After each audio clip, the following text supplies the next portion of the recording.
ESPN. Wake Forest won the toss, deferred their option to the third quarter, so they'll start the second half with the football. Newspan is back to receive the opening kick for Florida State. And he had one of the most impactful plays on special teams you'll ever see.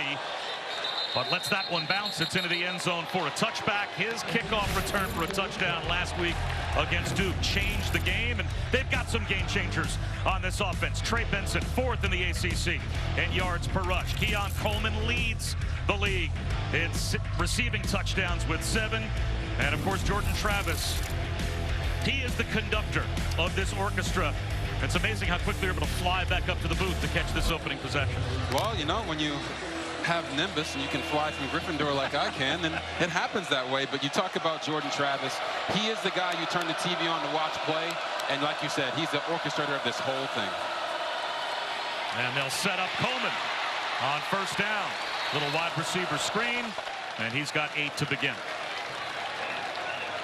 Kalen Carson made the stop, and that is going to be a matchup we will watch all day. Number 1 in black and gold against number 4 in white and maroon. And Coleman and Carson should be a good one. Yes, they should. Nice job by Mike Novell getting Coleman the ball early. First play of the game, letting him know that he's got to be a big part today. There's a slant and a first down catch made by Coleman. Brought down by Carson, but he picks up 6. Well, what do you do when 3 of your top 4 wide receivers are out of the game? You go to the NFL guy in Keon Coleman and get him involved early and often. And first 2 plays of the game, they get the ball to him, letting Wake Forest know that they're not afraid of that matchup.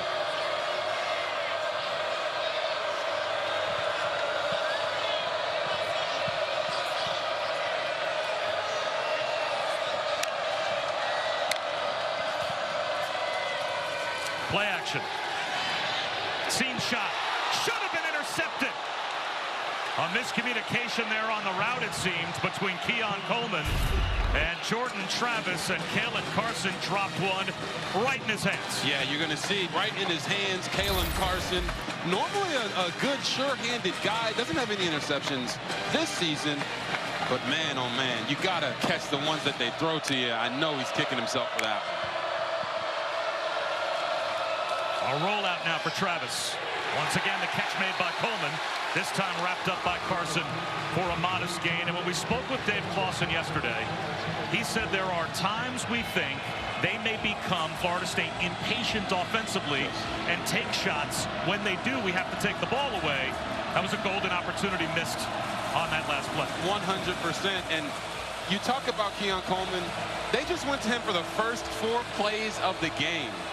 Dave Clawson and defensive coordinator Brad Lambert, they have confidence in their corners outside. I don't think that they thought that Keon Coleman would get the first 4 passes of the football game, though. Wake Forest chose blitz on 3rd down and 7. They'll bring 5. Well protected is Travis. Now he floats back, buying time, and finds a hookup. Kyle Morlock, the tight end, has a first down as Jordan Travis was running out of time, but made the play. Yes, he was, and this is part of the problem of going against him. Look at him. He's extending the play, not just to run, but keeps his eyes downfield, and there is not a DB in the country that can cover for 5, 6, 7 seconds at a time. That's the beauty of Jordan Travis. 4-man rush. Actually a 3-man rush with a spy. He'll take a shot on time. Kentron Portier getting an opportunity in the absence of Johnny Wilson. All the way down to the 12-yard line. Yes, just a nice box fade, inside go ball. He leaves enough space for Jordan Travis to drop one in there, and he makes the catch using his head to secure the ball. Oh, you gotta love it.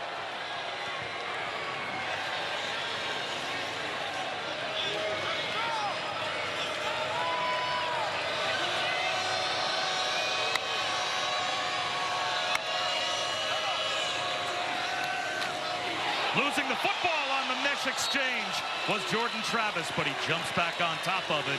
Still takes a negative. Back close to the 17-yard line. Evan Slocum came on a nickel blitz to put some pressure on Travis.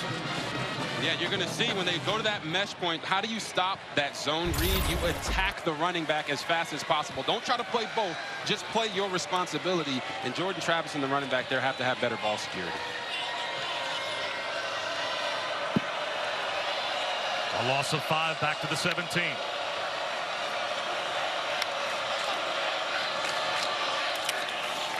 Rodney Hill back to the 13-yard line, so it will be 3rd down and 11 as Jacob Roberts made the stop. So here's a chance against a very good red zone offense for Wake Forest to get a stop and hold to only a field goal attempt. Yeah, you talk to defensive coordinators all the time. They say we got to hold them to 3 in the red zone.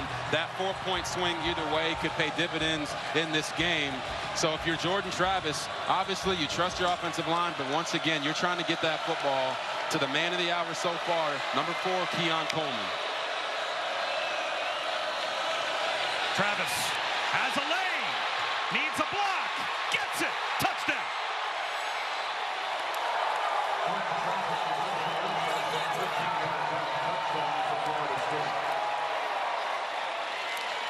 Well, if you're Jordan Travis and Keon Coleman's not out there on the field, you can just take matters into your own hands. And we saw them do this against Duke, right? This is a nice little run pass option for Jordan Travis. Throw out to the left. Nobody secures the edge to the right. He just bleeds out there. You can never forget that this guy's legs are a problem. He is already off to a fast start today. More rushing yards and more rushing touchdowns than any quarterback in FSU history. And he keeps on adding to his record of touchdowns responsible for as well. The 91st of Jordan Travis's career gives FSU the lead.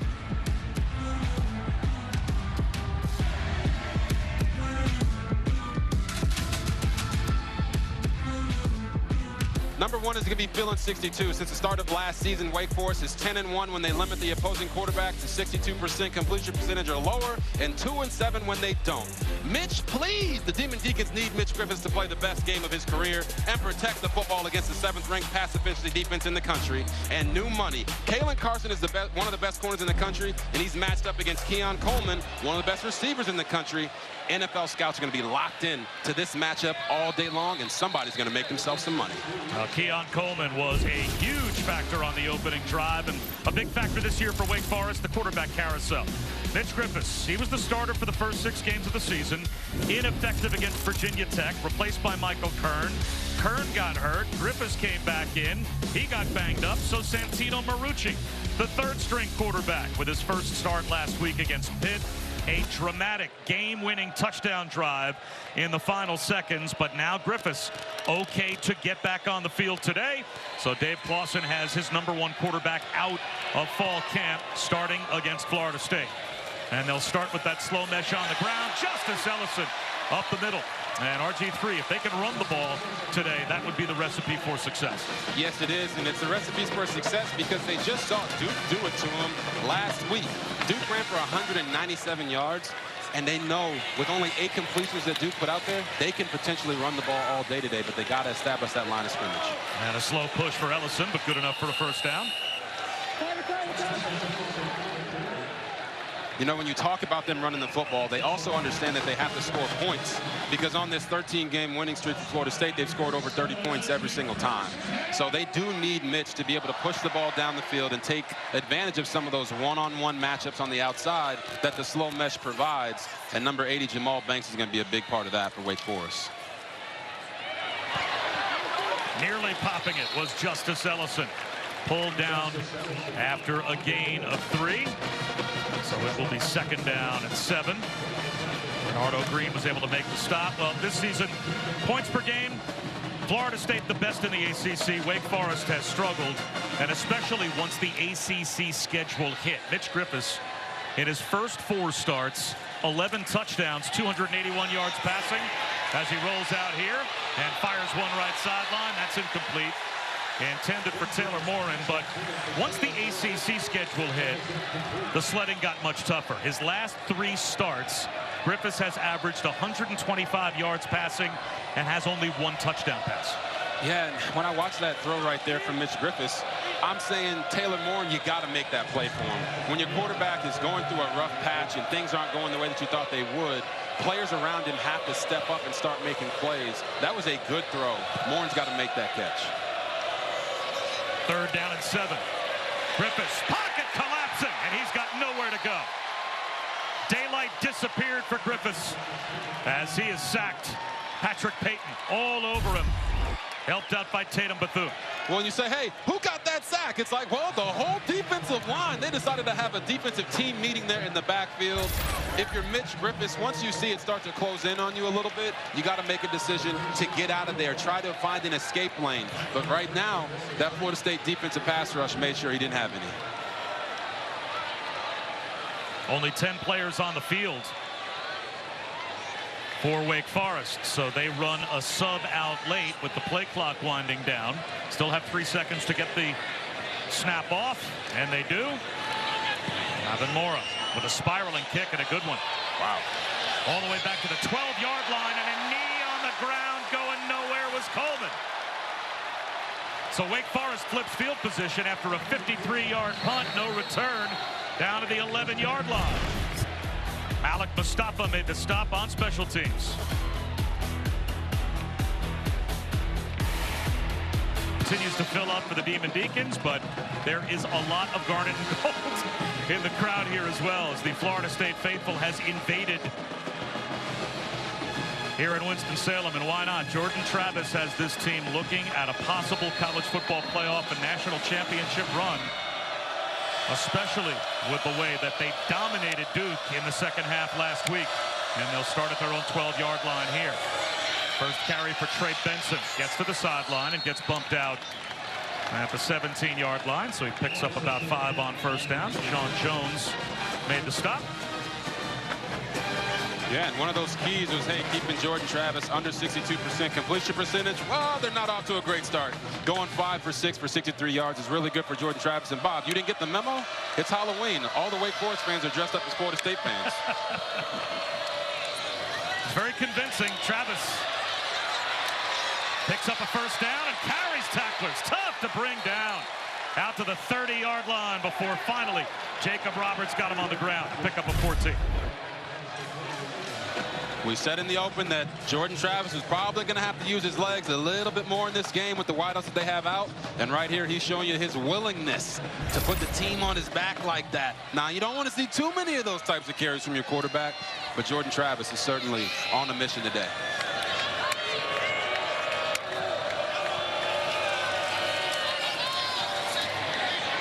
Looking for Coleman. Incomplete.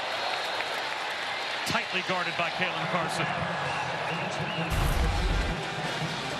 We've been talking about this matchup. Watch him there in the slot, running the box fade. This is a catch that Keon Coleman against most DBs, he's going to make. But Kalen Carson isn't most DBs. Calls himself the walking seatbelt. I know our sideline reporter, Chris Budden's got a great story about how that came about. Get to her in a little bit.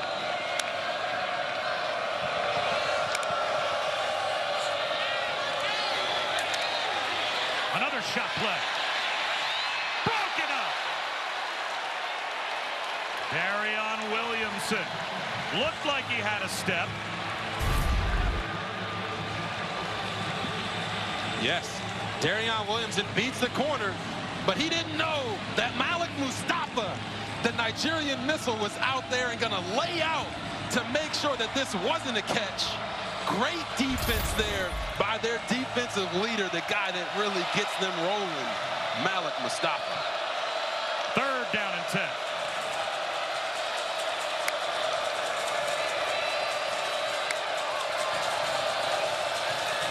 Four-man rush. Out of the pocket once again is Travis directing traffic. Drops one underneath. Nowhere near the first down, though. Ja'Kai Douglas made the catch, but for only a gain of 3 as Deshaun Jones brought him down. Yeah, Deshaun Jones got 3 interceptions on the season, but boy, oh boy, did he bring the wood on that hit. Ja'Kai Douglas was actually trying to block for Jordan Travis, it looked like. Jordan Travis directed him to go catch a football and ran him right into some pain.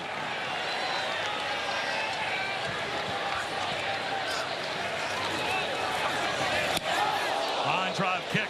Taylor Morin runs under it. Makes the first man miss. but then has nowhere to go. Brought down at about the 22-yard line of Wake Forest. Let's check in with Kevin Nagandi for the first time. Bob, good afternoon. Time now for our All-State Good Hands play of the day in Lawrence, Oklahoma. OU, Dylan Gabriel. Oh, no, Boog. Yeah, really good job by the corner sitting out playing off man with vision on the quarterback, and Dylan Gabriel just late. Rock, chalk, Jayhawk early. Romello Dots into the house. Kansas last beat Oklahoma. Boog had hair and was in college. RG3 was 7 years old, 1997. Back to you. Yeah. Wait, who's that supposed to be for? You being 7 years old, or me being told you were 7 years old? Yeah. In 1990 what? 1997. I think they were trying to make you feel old, Bob. Not gonna lie. Mission accomplished. Kevin, thank you. I'm now balder than I was a minute ago. Damon Claiborne bottled up near the line of scrimmage, picked up a yard. You know, we said in the open, it always at this time of year has that feel that at some point everything explodes in college football on a given day, and there are upsets all over the place. And today, in the top 6, Michigan idle. They're the only team that's off. The other 5 top 6 teams are all on the road. You never know what might happen. Yeah, you never know. And we're here in sleepy Winston-Salem. Florida State has already come out hot. They got to make sure that they try to put this Demon Deacon team away early and don't let them hang around. Because if they hang around, they got a good shot to win. Griffiths, this time well protected, to the sideline on a dive, incomplete for Jamal Banks. It will be 3rd down and 9. And if you were a fan of one of these road teams today, which game would scare you the most? Oh, which game would scare me the most? I mean, you're talking about Oklahoma going up against a Kansas team that's pretty dang good. But Georgia versus Florida, you know, Georgia has not looked as dominant as they have in past years and have some questions on offense. Florida's been a very streaky team. That would be something that I would look at in Gainesville. 3rd and 9, one-on-one. Wesley Grimes incomplete, the intended receiver, as it went through his hands with Fentrell Cypress man-to-man coverage. So Florida State forces a 3-and-out. Yeah, it just looked like one of 2 things happened there. Mitch Griffiths just missed it a little bit outside, or Wesley Grimes just wasn't quite expecting that ball to be on his outside shoulder. So for Wake Forest and on this offense, they've got to get on the same page in the passing game. Everything has been difficult so far, but you also got to tip your hat to Florida State. Their DBs are accepting the challenge of those one-on-one matchups outside.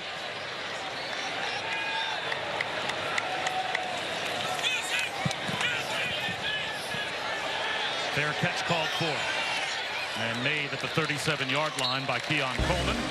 Pretty good field position for Florida State when we come back, and they have the 7-0 lead. All right, we've been talking about this matchup between Keon Coleman and Kalen Carson, and here's how it's looked so far today. Now slant, tackled right away immediately. Hunt him on a little stop route, tackled right away immediately. But now, when Kalen Carson gets that opportunity to make a play and catch a pick, he drops it. But he comes back after that and has this play right here where he stops the box fade. So it's been a great matchup so far. Been chess, not checkers. We'll see which one of these guys gets the better of each other. Kalen Carson certainly wishes he had that interception back.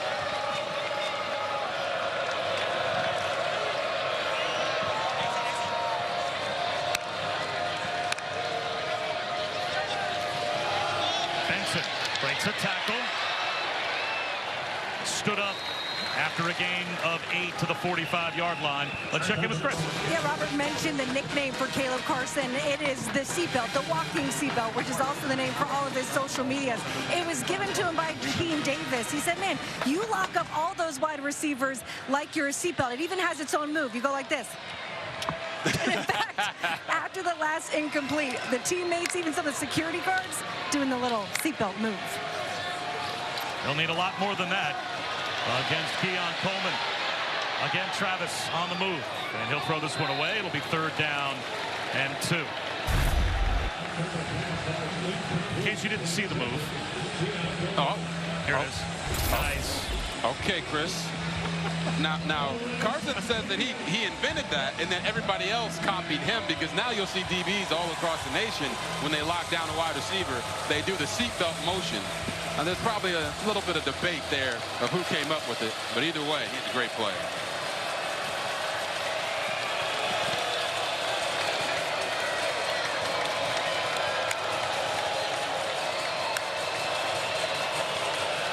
Wake Forest with a blitz on third down. Incomplete on the slant left. Travis well behind Antron Portier. Deshaun Jones in coverage, so here comes the Florida State punt group. Yeah, when you have new wide receivers out there, that angle that they're taking on some of those slants can be a little bit different than what he's used to. Jordan Travis just missed that completely behind Portier. He's got to find a way to get on the same page with him on that route, but unfortunately, they're going to be punting the football away for the Seminole fans.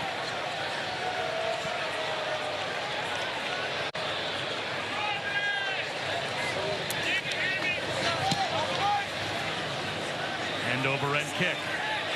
Mastromano spins it back.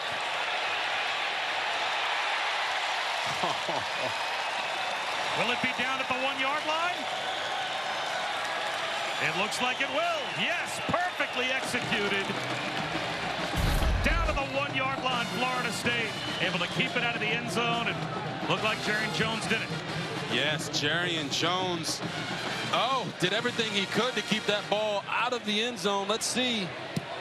Oh, he's in the end zone and touching the football.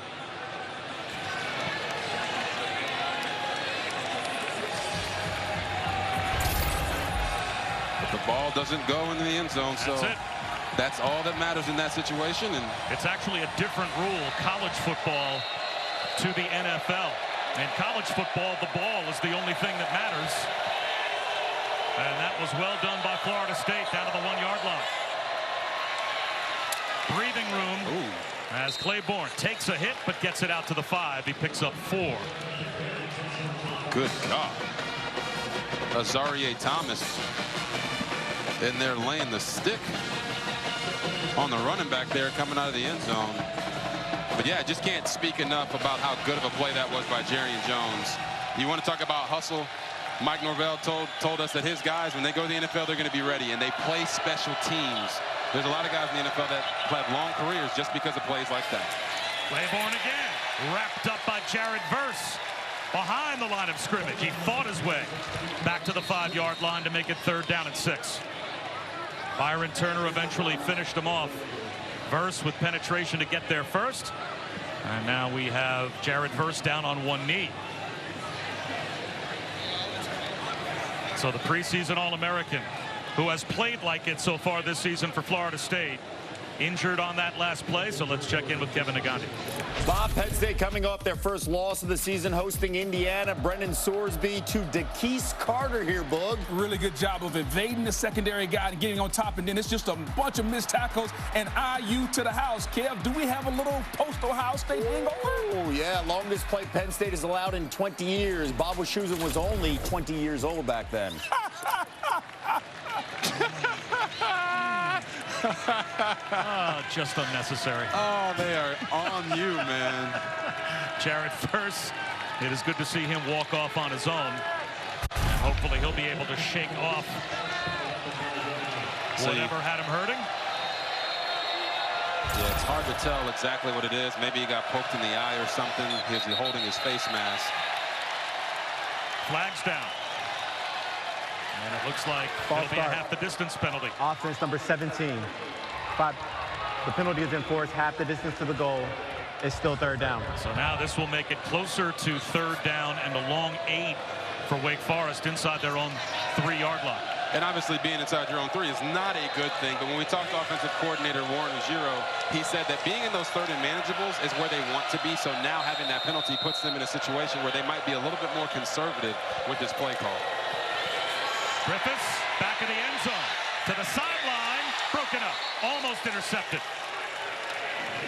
Holy cow. Tried to fit it into Keyshawn Williams, but Greedy Vance was there. Yes, right here, Mitch Griffiths almost pulled a Dan Orlovsky running out of the back of the end zone, and then he almost throws it to the other team. Greedy Vance, it seemed like he was a little bit hungry, but look at that, he's so close to the back end zone line. Oh my gosh. Woo. I don't know if a rollout in the end zone with my quarterback who's been struggling a little bit to see it all is the thing that I would go to in that situation, but That's what Wake Forest did. So Ivan Mora, minimal room towards the back of the end zone, and a line drive kick, but a good one. Coleman all the way back to the Florida State 42. Returnable. Gets to the 50. And to the Wake Forest 48 before he's brought down. So great field position for FSU. Time for our athletic trivia question. Wake Forest has lost 44 of their last 45 top 5 matchups. Who was their lone top 5 win against? And a clue is you'll be able to make another old joke about me. You have to go back a ways. That's a ways, huh? Although we talk about a team like Florida State today being on upset alert, not by a long shot. Okay. I don't know that your parents were alive. This one, yeah, you're going to have to go deep in the archives.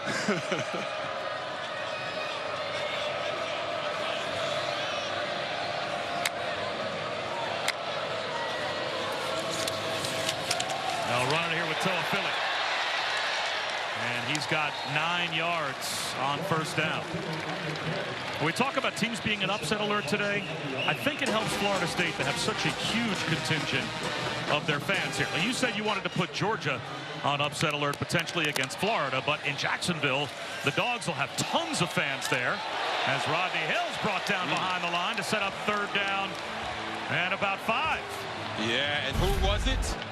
Again, it was number 3, Malik Mustafa. Woo! They call that man the Nigerian missile, and you saw why just right there. Came downhill with a vengeance. Look at this guy. He's built, put together nicely. Not afraid to put his body on the line. And a very nice tackle for loss right there. Brad Lambert said Malik Mustafa has been the vocal leader since he arrived this year as the defensive coordinator. And he is playing like it already today. 4-man rush on third down. The out on time. Wide open Trey Benson. And he's got a first down to the 30-yard line and then some.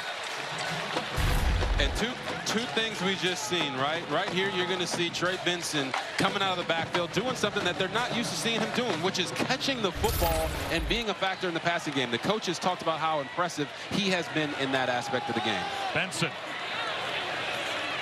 to the 28. 2 yards, and again, Mustafa in on the stop. For a while with these Florida State running backs with Benson and Lawrence Toafili, it was like, hey, when Toafili comes in, we know there's going to be some pass concepts and gadget stuff. Well, Toafili put on 20 pounds of muscle so he could run between the tackles, and Trey Benson has worked tirelessly to work on his catching ability so that he can be a factor in the passing game. Really impressive to see those two guys contribute in more ways and continue to develop. Benson and Toafili both out there, second down and 8. Flanking Jordan Travis. One-on-one. Incomplete. Keon Coleman couldn't reach for the high throw. Let's check in with Chris. You guys talking about Malik Mustafa, a guy that started his career at Richmond. Always wanted to transfer, but didn't know if he would get noticed because only played in 4 games due to COVID.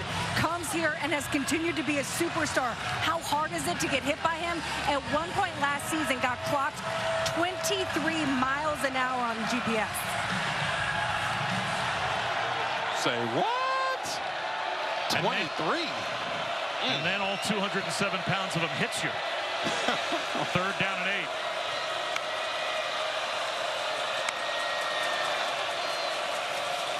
Three-man rush. Still some pressure, forcing Travis to backpedal. And it's broken up. Jalen Garnes got a left hand out and knocked it away from Jaheim Bell. Oh, these Demon Deacons are being real sticky on the back end. Right here, you're going to see Jalen Garnes does a really nice job of not pass interfering on Jaheim Bell, but staying in his hip pocket and poking that ball out at just the right time. They knew they were going to have some matchups in the secondary that maybe seem unfavorable, but they know that when their time comes, they have to make the plays, and right there, Garnes did. 46 yards away for Ryan Fitzgerald. He stays perfect. 9 for 9 on field goal attempts, 30 for 7 for 37 on PATs. So a perfect season so far for Ryan Fitzgerald. And it's a 10-0 Florida State lead. And this season, for every field goal and extra point made by participating universities, Allstate will make a contribution to the university's general scholarship fund. Thank you to Allstate. Bob, are you in good hands? I can't get that commercial out of my head every time I see Allstate. Towards the end of the first quarter, 10-0.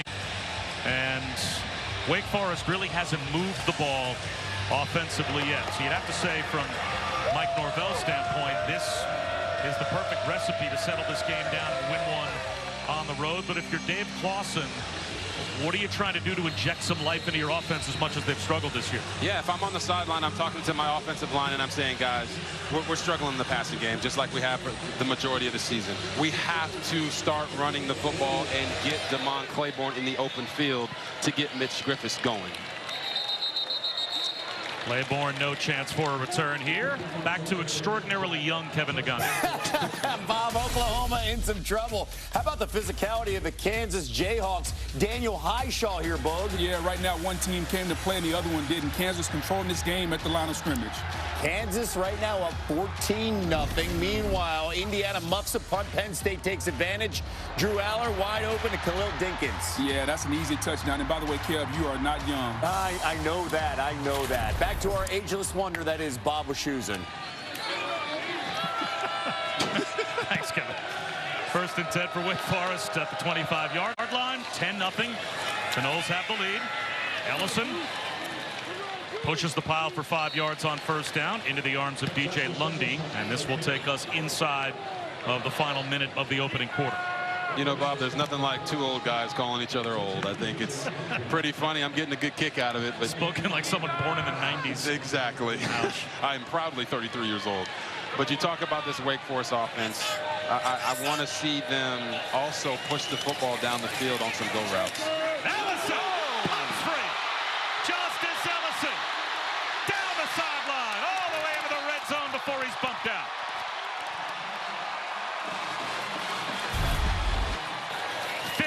Yards on the scamper for Ellison. Well, Wake Forest will take that instead of a go ball. Justice Ellison rides the wave, finds the hole, and then tries to hit the burners. Now, he's not really known for being that home run hitting back, but that could be a spark of a play to get this offense feeling like they can do something against this Florida State defense. Both of these backs impressive in their own way. Ellison normally isn't that big play home run hitter. Normally that would be Damon Claiborne. He'll be in to start the second quarter, it looks like, after the long run by Ellison. But the run game, if it gets going for Wake Forest, RG3, it could keep them in this game. And it's the patience. Watch him. He finds the hole, and then he bursts through it. Wow. You gotta love that. If you're a Demon Deacon fan, your team's trying to get back in. Welcome back to ESPN College Football, presented by Head and Shoulders. Set for the start of the second quarter. Florida State with a 10-0 lead, with Wake Forest threatening as they are inside the red zone for the first time, courtesy of a 51-yard run by Justice Ellison to end the first quarter. Only 20 yards of total offense before that run. Here's Claiborne, and he'll lose a yard. Kalen DeLoach was able to make the tackle, so now second down and 11. And Wake Forest, not only have they struggled in the red zone, but Florida State's one of the only 12 teams in America to be top 12 on offense and defense in the red zone. They're the only team, in fact, to be top 12 offensively and defensively in the red zone. So this is strength against weakness, and Wake Forest is going to have to find solutions here.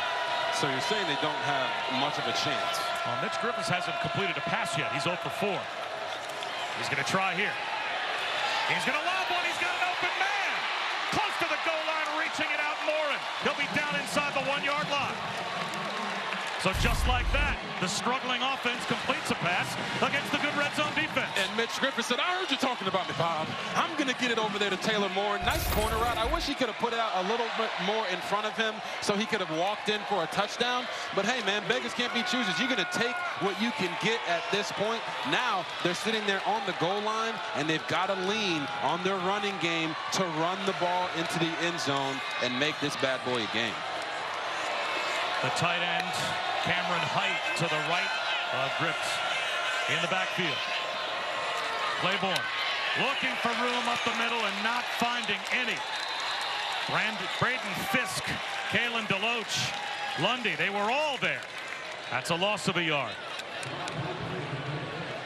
So here's what you were talking about, Bob, with Florida State being great, you know, top 5 on offense in the red zone and touchdown scoring percentage, and then on defense being in the top 12, not allowing teams to get into the end zone. So if you're sitting here at Wake Forest, you don't really care about those stats in this moment. You're on the goal line, you have to run this ball maybe 3 more times in a row if that's what it takes. Ellison tries to move the pile. Maybe got the yard back, but he'll be stopped well short of the goal line. It will be 3rd down and goal inside the 2. Again, Braden Fisk was there. Yeah, that 3 across look right there with 3 backs, and Florida State's defensive line is not playing games. They are pushing this offensive line for Wake Forest back, not allowing there to be any creases. If there was a down, Bob, for them to try to throw off of a play action or roll movement, this would be the down.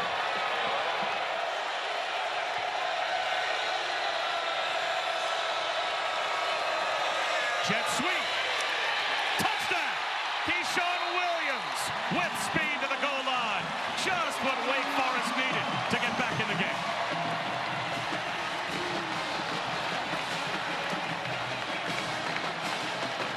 When you can't score running the football up the middle, then sometimes you got to use a little eye candy and hand it off to that eye candy to get on the edge and catch Florida State off guard. That's exactly what Warren Ruggiero did with Keyshawn Williams, more known as a catch and run guy. So when he gets those jet sweeps, you already know he's got sweet feet.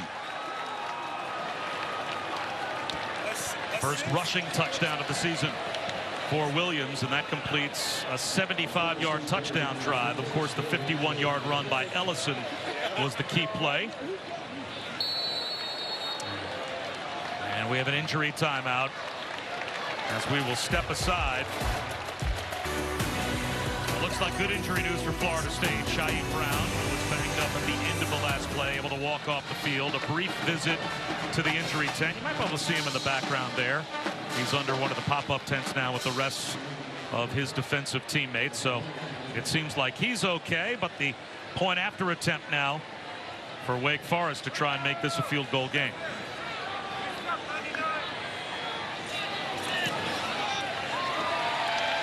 And Matthew Dennis puts it through. All right, now we have an opportunity to answer our Aflac trivia question. Aflac. All right, we're going back. Wake Forest has lost 44 of their last 45 top 5 matchups. Their lone win against a top 5 team was in 1946. Wow. Against number 4 Tennessee. What were you, like 5? I knew that was coming. See, sometimes you just put it on a tee and let the other guy spike it away. Look, it's Bob. Bob's right here. Is he on the show? Is that you? When I had Is hair. that you? Oh, my goodness. Look at that. When men were men and helmets were leather. 12:06 to go before halftime. And it looks like Deuce-Span's going to bring it out. He is dangerous. Span, who made about as impactful a special teams play as there has been this year in college football, with a big touchdown return last week against Duke, close to midfield, as we check in with Kevin. Bob, how about this? Penn State secondary having a long afternoon. Brendan Sorsby to Donovan McCulley. What's going on here, Boog? Just poor communication. The corner blitzed and the safety didn't cover for him. They better wake up in Happy Valley. Yeah, right now it's Stun Valley. 14-7 Hoosiers with the lead after that 69-yard touchdown. Back to you guys. So Penn State may be in some trouble. We heard Oklahoma might be in some trouble. Wake Forest is back in the game against Florida State, but great field position for the Noles at their own 43.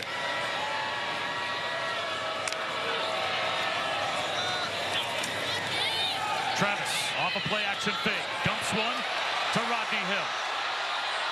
All the way to the 35-yard line of Wake Forest before he's finally tripped up. 23 yards. Love the usage of the screen game here by Norvell. Fake it to the back, roll, and then get it right back to him. Rodney Hill had a touchdown last week. Does a nice job here in the open field of just taking what the defense gets him, protecting the football, and getting a big game for his offense.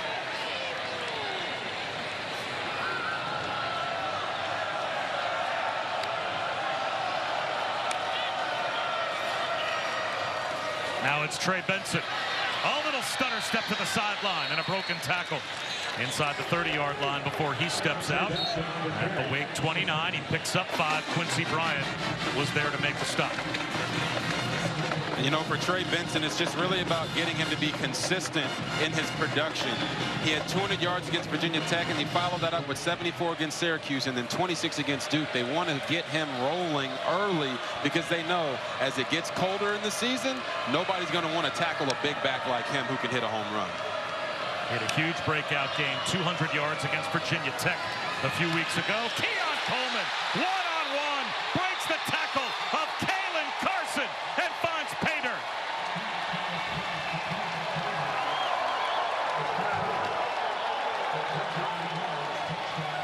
You know, sometimes as a wide receiver, you got to make moves.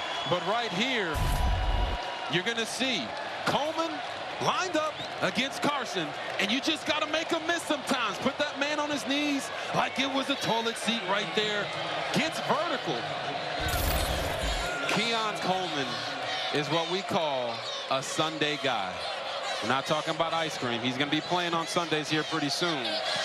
And on that one, he got the better of Mr. Carson. And once again, for the second time in 3 weeks without Johnny Wilson, where you know so much of the defensive game plan is going to be geared towards trying to stop Keon Coleman. He adds to his ACC lead in receiving touchdowns with his 8th of the year. There it is. Catch it, get vertical, use that stiff arm, and then it's speed, speed, speed to the end zone. Hey, but the transfer portal, that has been a major help for Mike Norvell. He has beamed up some talent, to say the least. Found Johnny Wilson at Arizona State. He went to Oregon and brought in Trey Benson. Of course, Coleman from East Lansing to Tallahassee. Jared Verse from Albany, of all places. Jordan Travis over from Louisville, and tight end Jaheim Bell from South Carolina. All corners of the map, all of those players playing major roles for Florida State in this breakout season. 62% of starts this year have come from transfers. But he has knitted together this quilt of players from all over the country, and it's been very effective. Claiborne on the run back. Now to about the 22, maybe the 23-yard line.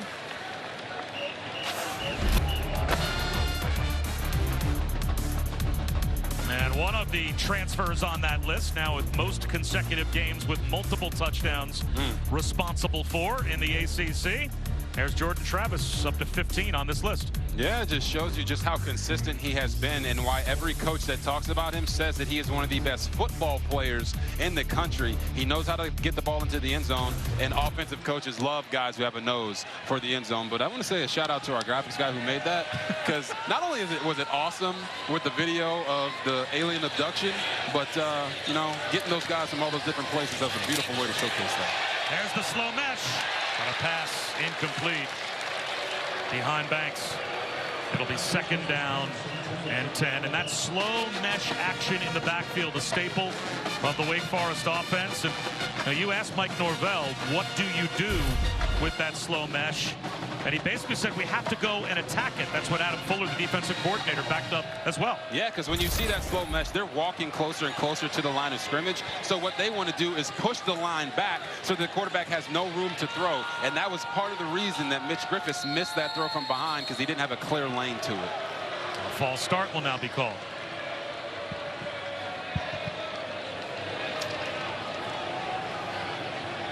False start. Offense number 54. 5-yard penalty. Still second down. And again, if you're wondering what the slow mesh is, it's this approach offensively that Wake Forest takes, where the quarterback just takes a longer amount of time deciding whether he's going to pull the ball back off play action or hand it to one of his running backs. What is the biggest stress it puts on a defense? What action as an offense are you hoping to try and create in a secondary especially? Well, in every offense, you're trying to put stress on the safeties. So what the slow mesh does is if those guys come up and decide to play run, you're going to have home run shots over the top, one-on-one with the corners, which usually have outside leverage. So that's what they're trying to accomplish with the slow mesh, but they got to have a competent QB to pull it off. Nowhere to go. Patrick Payton. He went straight at Damon Claiborne and swamped him under back to the 14-yard line for a loss of 3. And now it's 3rd down and long. Yeah, you talk about, hey, how do you stop the slow mesh? How do you stop any run game? Well, it's called penetration by the defensive line. Patrick Payton did a nice job hugging the tackle there and making sure that there was no space for the running back to make any type of move before he got him. 3rd and 18.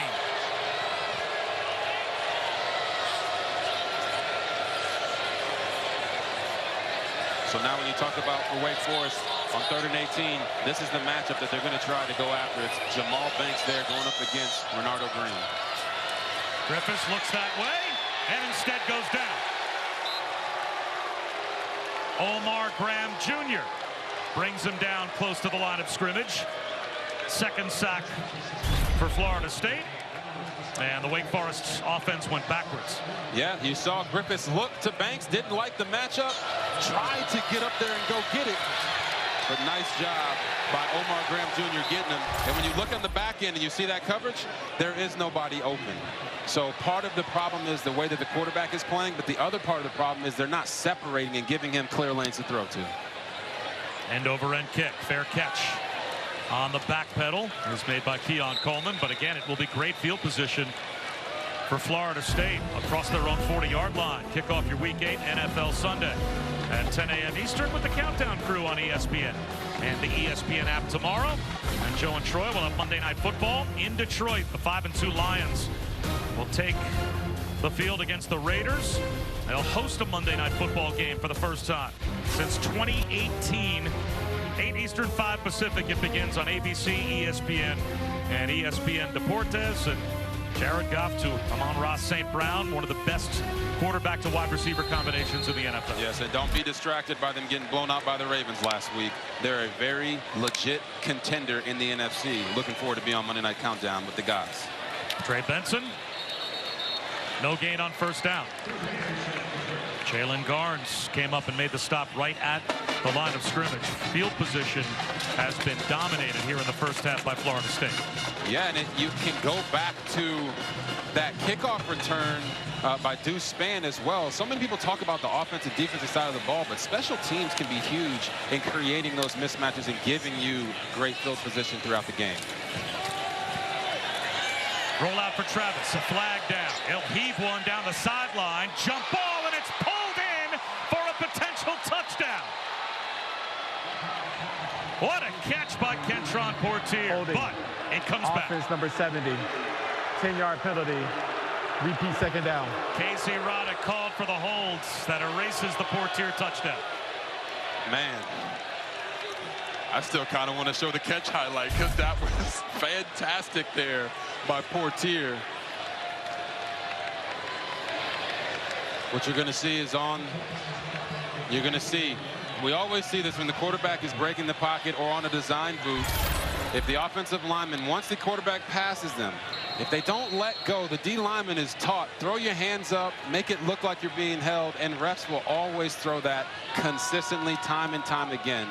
Really takes a spectacular play off the board for Kentron Portier and puts this Florida State offense in a little bit of a hole.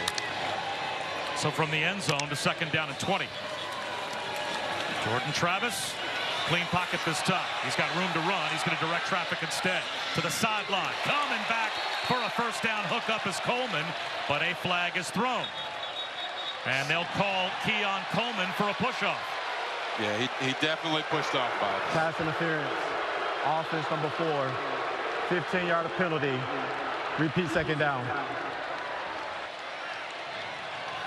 Now, this is your traditional scramble drill.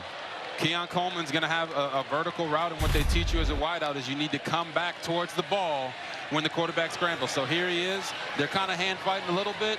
He sees Jordan Travis get out of the pocket, uses both hands to push off, pushed him so hard he almost fell down, and that's why they ended up throwing the flag. But nice ball there by Jordan Travis, getting it over the DB there, Mustafa.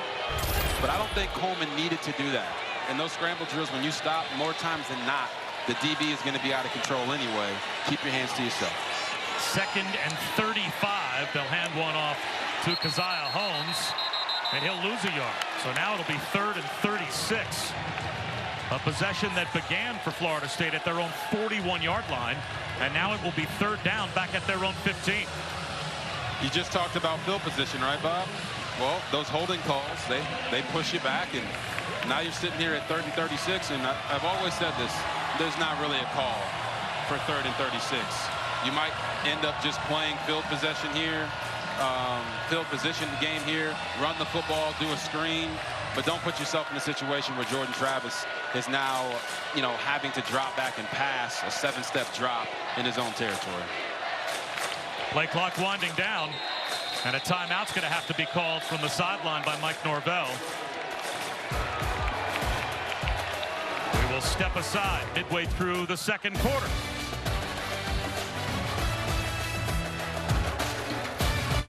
A 90-minute show to wrap up the afternoon and get you set for North Carolina, Georgia Tech at 8 Eastern. After the game, stay with the ACC Network for a full post-game show to wrap up the night. After the Florida State timeout, 3rd down and 36 from their own 15-yard line. They send Bell in motion. They'll run it with Keziah Holmes, and he is going to get a chunk of yardage back, at least field position-wise, to help out the punt group. A gain of 16. Jalen Garnes made the stop, but it will be Wake Forest getting the football back. 7 minutes to go before halftime. And there goes your conservative play call to play the field position game. Nice call by Mike Norvell in that situation. It's 17-7. You don't want to do something that's going to hurt you or put your team in a position to allow Wake Forest to continue to garner more and more confidence and momentum. Punt this ball away and pin them deep. Alex Mastromano. Short kick. Morin. Fair catch at the 35-yard line of Wake Forest. So the offense with good field position for Wake, the defense back on the field, Chris, for Florida State. But Jared Verse, we saw him get poked in the eye earlier. How's he doing? Well, it's certainly uncomfortable. In between, when he's on the sidelines, there's a very large ice pack on that left eye. I caught him talking to his teammates, telling him how uncomfortable it is. He would take it off. You could kind of tell that he's squinting, having trouble seeing out of it. He's out there on the field, but definitely been some uncomfortableness dealing with it. He is one of the best stories in college football. An Albany transfer. He was a tight end for Albany back before COVID at 212 pounds. And Mike Norvell told us COVID hit, and he took advantage of it. He worked out every day, got up to 240 pounds, and caught their eye in a game rushing the passer for Albany against Syracuse, entered the portal, and now he's a first-round pick, it looks like. One-on-one down the sideline, back shoulder, incomplete, flag out. Jamal Banks, the intended receiver, and Shaheem Brown is going to get called. Pass interference. Defense number 38. 15-yard penalty. Automatic 1st down. And they're going to throw this flag on Shaheem Brown because he never gets his eyes back. The receiver's trying to fight through him to come back and make the play. You can make the argument that the quarterback should have thrown a better football, and yes, that is true. But as a DB, you are taught that when that ball is in the air, you cannot touch the receiver or prevent him from coming back to the football unless you have your eyes back and are actually trying to make a play on the ball. So Mitch Griffiths takes a shot, gets paid off with a penalty call, and he's going to run it here. And drags a tackler for about 3 yards. What do you see in Griffiths' game that you need to see to get him on track? Because talking to Warren Ruggiero, their offensive coordinator, yesterday, he said we had other guys like John Wolford and Sam Hartman that went through similar struggles here and eventually became all-conference players. Yeah, you know, I think the best way to describe it is there's a difference between being the guy and being the guy behind the guy. Mitch has been behind Sam Hartman for quite some time, and we'll finish talking about that after this play. And he'll go down. Jared Verse shaking off the injured eye to get the sack back to the 45 of Wake. That's a loss of 8. Jared Verse is one of the best pass rushers in the country, and you're going to see him right there at the top of your screen. Watch how he comes off and makes this bad boy sing. They try to put a tight end on him. Nope. Tackle. Nope. Mitch Griffiths, get over here. Jared Verse, doesn't matter who you put in front of him, he's going to try to find his way to the QB, and he's very effective at it. So the best field position for Wake Forest in danger of being wasted. They may call a timeout here, and they will, with 1 on the play clock.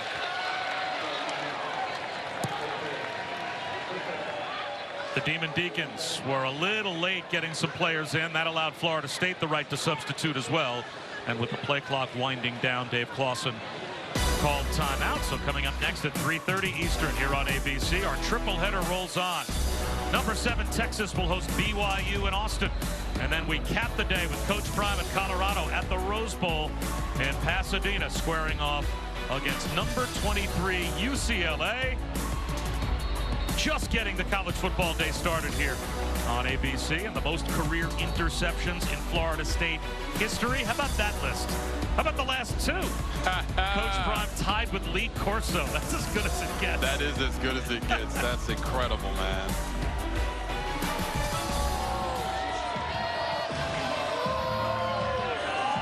But, you know, you asked about Mitch Griffiths and what he needs to do. They feel like he over-prepares at times, and they want him to go out there and play free. I had a coach tell me once, the worst player is the guy that does everything you tell him to do, or the guy that does nothing that you tell him to do. You have to find the happy medium.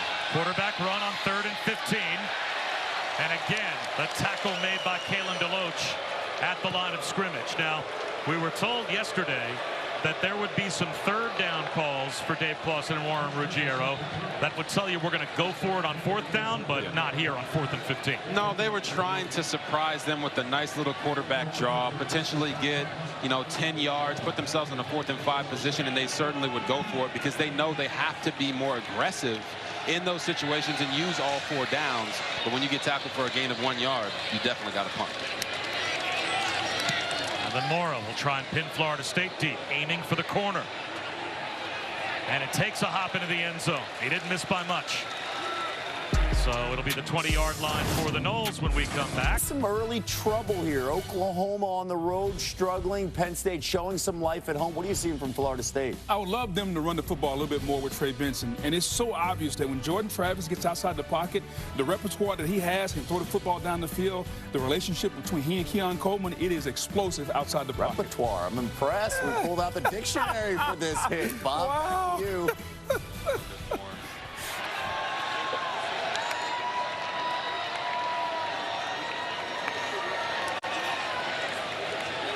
Back to throw is Jordan Travis. Sets up the screen. Trey Benson cuts it back. Breaking tackles. Trey Benson off to the races. Touchdown.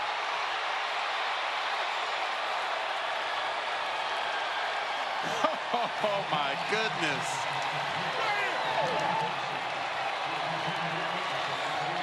What a run. Way to block it up.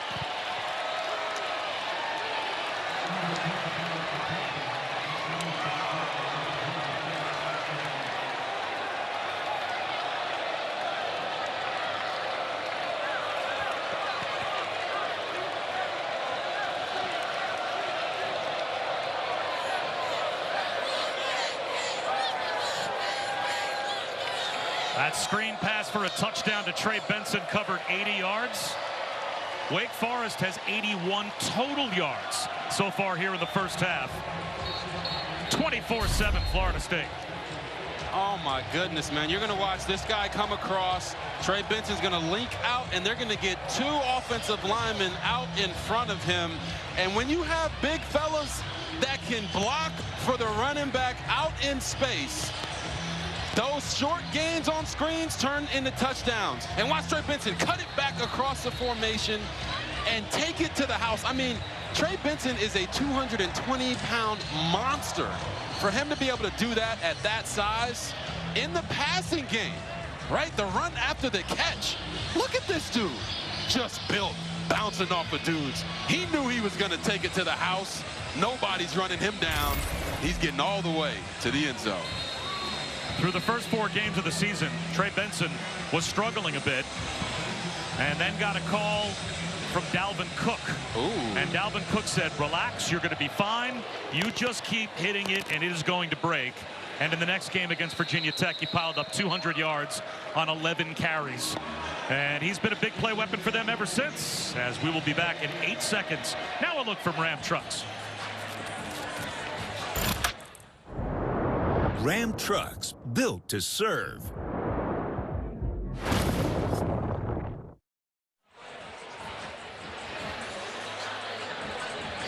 It has been a struggle for Wake Forest offensively, but they have a chance to put some points on the board before halftime.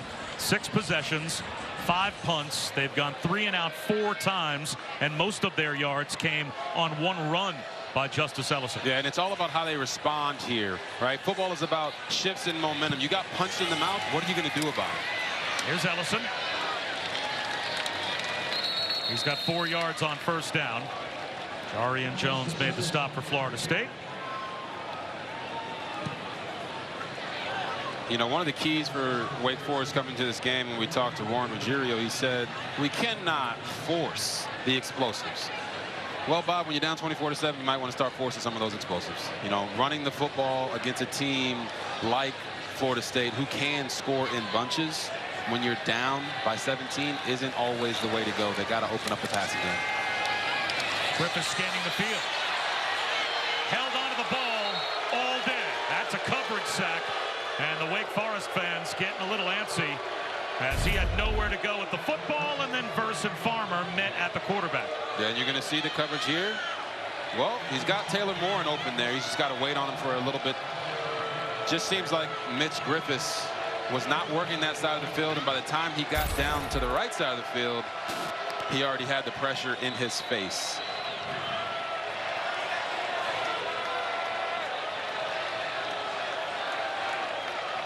You know, both Dave Clawson and offensive coordinator Warren Ruggiero said that he's been too jumpy. They need him to settle down.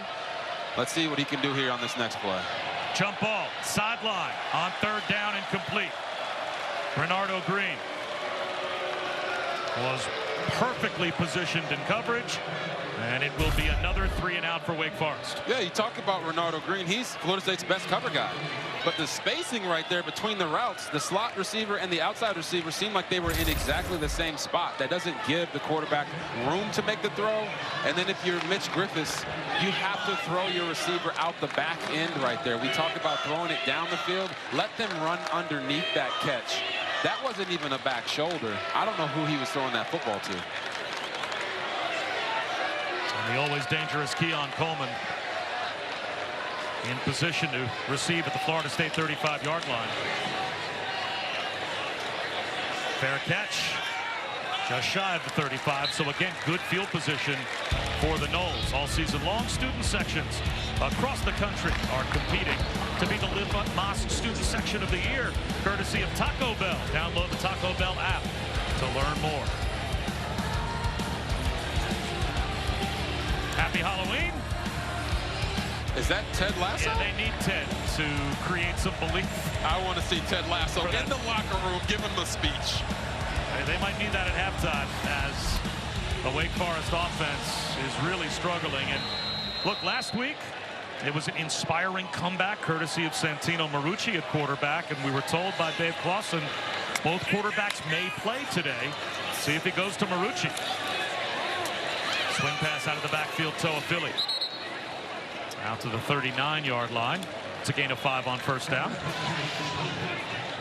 We always talk about these keys to the game. Well, when we talked with Mike Norvell and offensive coordinator for Florida State, Alex Atkins, they said we got to own the ball and maximize our possessions. That's exactly what Florida State has done so far in this game. Only a three-man rush. Travis tucks it under and runs. A yard shy of the first down.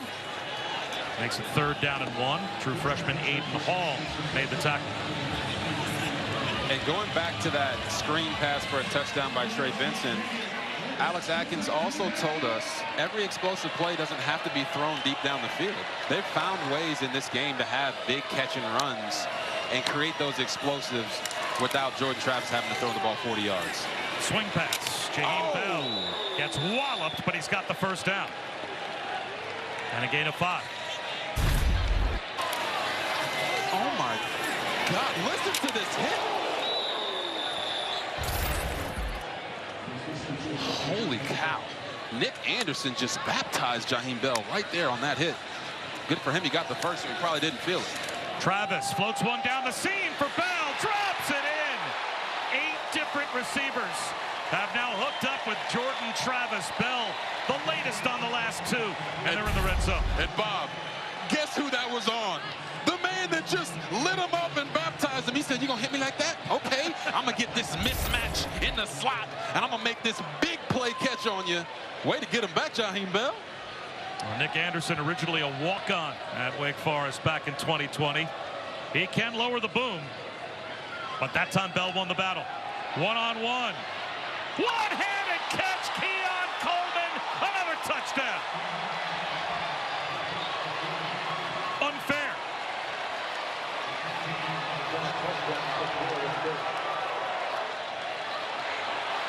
Holy cow.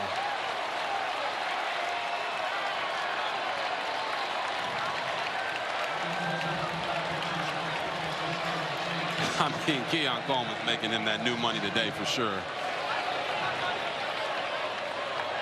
Been matched up one-on-one all day in man coverage with Kalen Carson, and he's gotten the better of him so far.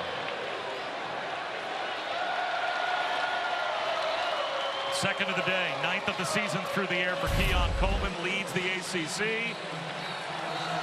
Watch him attacks the DB's leverage and then make the play. All you need is one hand sometimes, and look at Jordan Travis, just smooth, calm in the pocket, gives Coleman a ball that he can catch. And if you're Kalen Carson, the only thing I would say, man, is you got to get your eyes back to the ball. You're in great coverage, but Keon Coleman, that's why he plays wideout. He knows how to track a football. He was an incredible basketball player in high school as well. Averaged 26 a game as a junior. Wanted to be a two-sport athlete, and only grew up about 50 miles away from Baton Rouge. And wondered why LSU didn't offer him. Right. He goes to Michigan State, potentially as a two-sport athlete, concentrates on football, but he was such a good basketball player. Randy Livingston was his AAU coach, and Randy Livingston said that Tom Izzo told him, if Keon Coleman had been a basketball player for us a couple of years ago, we would have gone to the Final Four. So that's how good of a hoop player he is. And he is, as you said, going to be playing on Sundays in the not-too-distant future. Yes, he will. And that catch, honestly, was more like a layup when you talk about what it looked like. But Keon Coleman has shown us that he can go up and make some of these amazing catches. Oh, man, I can't wait to show you guys this one right here. Oh! With the one-hand snaggeroonie against Syracuse. Just snatched that bad boy. And then this one right here against Duke. Hey, ref, get off the mic, man. You're messing up our highlight, okay? He goes down and makes the easy play there. And then right here, learns from his mistake earlier of pushing off of Carson. And just, nope, I'm just going to make a nice adjustment. Come over here and make a one-handed snag. He has highlight real-type plays, but he is so much more substance than just the highlights. He's a great route runner, and on that touchdown, he set up Carson perfectly by closing the distance on that inside stem. That was football gold. Well, he took it personally when LSU did not offer him a scholarship. So in the opener this year against the Bayou Bengals, I think he enjoyed all 3 of the touchdowns he scored. You think so? You think he enjoyed them? Hey, football players don't forget. Everybody in life, they know when they've been slighted, and he made up for it right there against LSU, and he's having a great year. Deacons committed that penalty on the kickoff return, so they start inside their own 10-yard line and a deflected ball at the line, so it will be second down and 10. Down to Chris. For Coleman, there was never a decision to give up basketball. He just was banged up during one season and said, I'm not going to be able to continue. Said, I want to do whatever sport is going to set me up to best take care of my family. Looks like football was the right decision. I did ask him if he missed it. He said, not really. I mean, got a hoop outside my apartment. If I wanted to, I'd go play. I don't think that's a good idea during the football season. Don't turn an ankle. No, don't turn an ankle for sure. Justice Ellison brought down at the line of scrimmage by Shaheem Brown. I will say this, though, Bob. If he was going to help them go to the Final Four, I don't know if he made the right decision, because those basketball players are making a boatload of cash, and if he's that good, maybe he should change those cleats in for some basketball shoes, but he's certainly going to be playing in the NFL, so I'm happy for him if he's happy. Well, 31-7. Florida State has the lead, and they are looking for more as they call a timeout here with just over a minute to go before halftime. And after third down and 10, if they can hold, they could get great field position once again, as we're just beginning a triple header of college football action here on ABC. And Mitch Griffiths, he only has one completion on the day, 2 yards of total offense. And Jordan Travis approaching 300 yards of total offense here in the first half. Yeah, Bob, I'm dressed up as Harry Potter today, and they need to send Mitch Griffiths over to Gryffindor, learn some wizardry or something, because they haven't been able to get anything rolling. And you talk about Florida State taking that timeout. You know why they're doing that? Because this is a get your bike back game for them. They've lost the last 3 times that they've played against Wake Forest, and they're trying to send a message not just to Wake, but the rest of the country, that they're one of the best in the country. Griffiths. Down he goes again. Inside the 7-yard line. Sacked for the 5th time. Kalen DeLoach brought him down.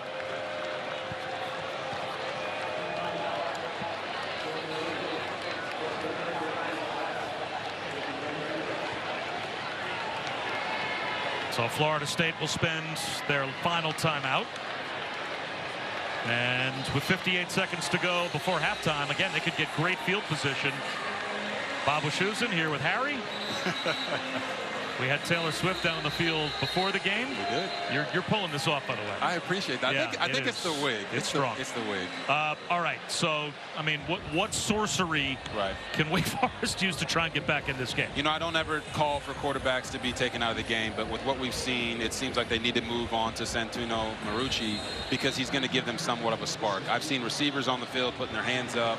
You know, the fans are, the ones that were here aren't here anymore, and I think that he will simplify things for them on offense, but also give everybody a feeling like they have a chance to put some points on the board. Coleman on the punt return to the 37-yard line of Wake Forest. The problem, of course, with Santino Marucci is he is operating with such a limited playbook. That's what Dave Clawson told us yesterday, that it's probably about a third of their offense that he can run. And last week against Pitt, he may not have even used that much of the playbook. So they're really handcuffed in that way. Of course, on the other side of the field, they're not handcuffed at all. Now, with every single record, it seems, offensively being ticked off one at a time by Jordan Travis, who's now tied for 3rd all-time in Florida State passing touchdowns. Yeah, Jordan Travis, like we said, he's been nothing short of amazing for this program. He stuck it out through the tough times, and now is coming to his own. And Bob, I don't know, maybe Chris Rinke was just as old as you were by the time he was done playing at Florida State.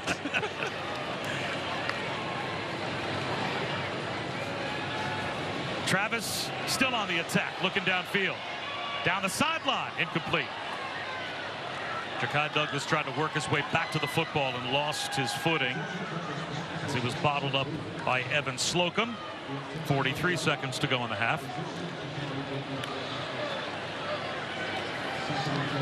And Jordan Travis, he is everywhere in the Florida State record book.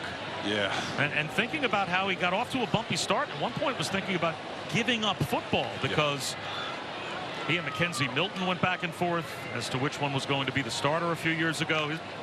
His Florida State career did not get off to a smooth start. And he'll run here. And after sliding, hit from behind, the Florida State fans hoping for a penalty, as Kevin Pointer right on the edge of the quarterback sliding, and whether or not you can make contact. I don't know about about that, Bob? Listen, Kevin Pointer is a very good player, a great player for Wake Forest, but that should have been a flag. Travis had already slid. Blitz coming, looking once again for Keon Coleman. He's hoping for a flag, and there it is. Kalen Carson will get held. So you're going to see right here, he already slides, and then he gets hit. That's a penalty. I don't know what the ref is looking at right there. But then right here, when you talk about holding on the defense, listen, man, sometimes if you can't cover them, you do got to hold them. And that right there was a flag, and it was not a makeup call. There should have been 2 penalties back-to-back. Pass interference. Defense number 1.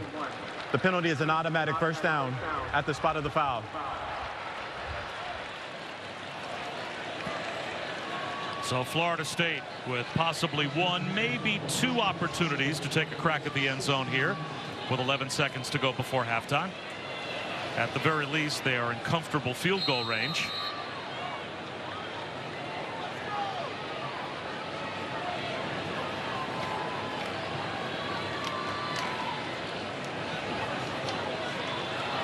Travis over the middle, almost intercepted. Wow. Tried to squeeze one into a tight window, and Nick Anderson jumped the route and nearly picked it off, and it will be a field goal try. Yeah, he tried to squeeze in there to Ja'Kai Douglas. Nick Anderson said, I might not be able to play great man coverage, but I can play zone. Reads the quarterback's eyes, gets in there and breaks it up. And that's now 2, Bob, interceptions that Wake Forest could have gotten that seem to be drops. I always say DBs play DB for a reason, but in a game like this, going up against the number 4 team in the country, you got to make that catch. Again, Ryan Fitzgerald, perfect so far this season. Play clock is winding down to 3, 2, and 1. And flags everywhere, as it appeared Wake Forest had too many players on the field. But very late to substitute was Florida State, which would mean Wake would have an opportunity to substitute. And I think that's the argument from Dave Clawson.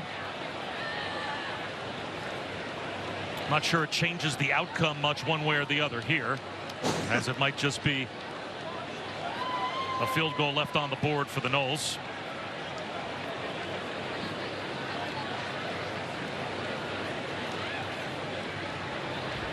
Illegal substitution, defense. The penalty is declined. The field goal is good. Please set the game clock to 2 seconds. So they will put 2 seconds back up on the clock, and Florida State will have to kick it off, but a 34-yard field goal goes through for Ryan Fitzgerald. He's now 10 for 10 on the season, and it's up to a 34-7 Florida State lead. The next stop on the F1 schedule is the Mexico City Grand Prix. Tomorrow afternoon, 4 Eastern, 1 Pacific on ABC. Our pre-race coverage begins at 2:30 Eastern with additional coverage on ESPN Plus and ESPN Deportes in English and in Spanish at 3 Eastern. And the argument continues. Now, Dave Clawson has a case. The rule is once a substitution is made by the offensive team, the defensive team is given a reasonable amount of time to substitute. Well, if you substitute with about 12 on the play clock, I mean, you're putting the defense into a spot where they have to sprint guys back on and off the field, and ultimately it would have changed the position that Ryan Fitzgerald kicked the field goal from by no more than 5 yards. And you bring that up. But that's a frustrated head coach there with the score being what it is. No, 100%. And you bring that up. And Dave Clawson and his staff, I call them master schemers. Like, they know that they might not have the same talent as the teams that they're playing against, but they know how to scheme against them. And if you sub late, then they should have the opportunity to make substitutions as well. But he didn't win that argument with the ref. So a touchback with 2 seconds to go in the half. And Florida State on top 34-7.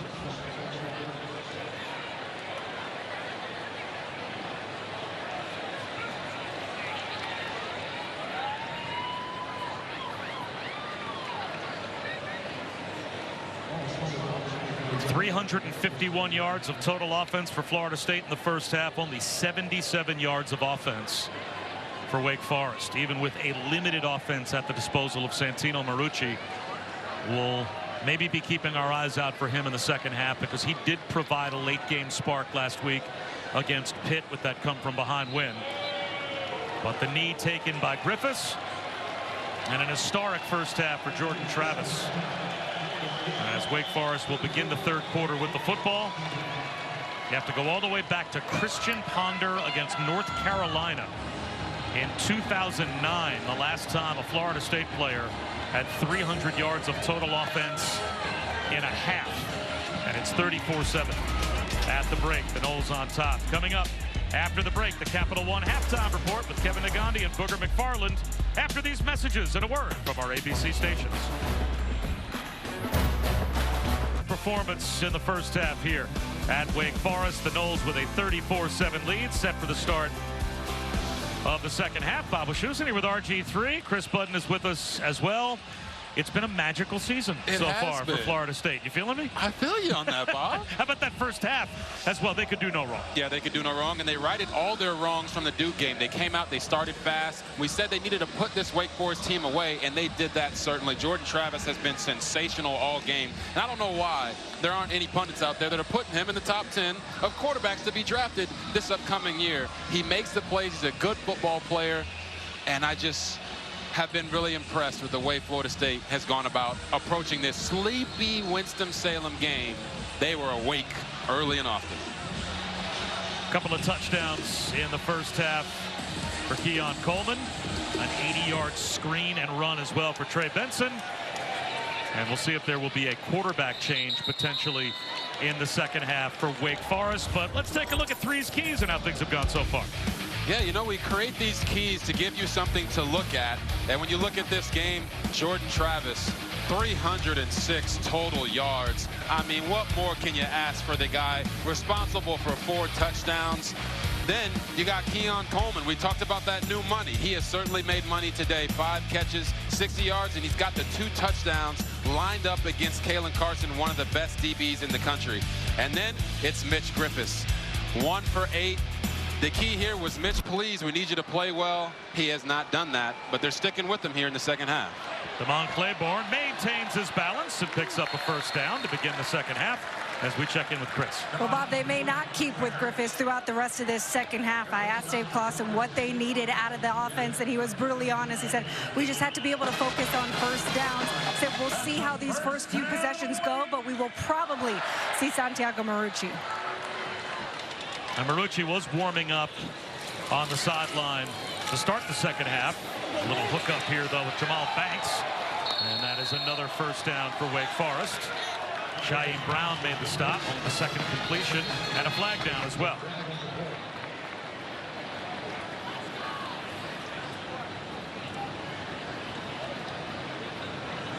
Personal foul. Horse collar tackle. Defense number 38. That 15-yard penalty is added to the end of the play. Automatic first down. So Brown commits the horse collar personal foul. And it's a good start to the third quarter for Wake Forest. Yeah, he's trying to go and make this tackle, and he pulls him back. We've seen a lot of injuries happen from those types of tackles. Got to be careful where your hands go, especially on a football field. Don't want to grab that back collar and pull the guy back like that. And it doesn't even need to necessarily be in the collar. If you grab from the nameplate as well, it's the same foul as Claiborne dives forward. So on that replay, didn't even look like Brown got his fingers inside the back of the jersey collar, but it's that action of grabbing the nameplate and dangerously bringing a player to the ground that also is ruled a personal foul.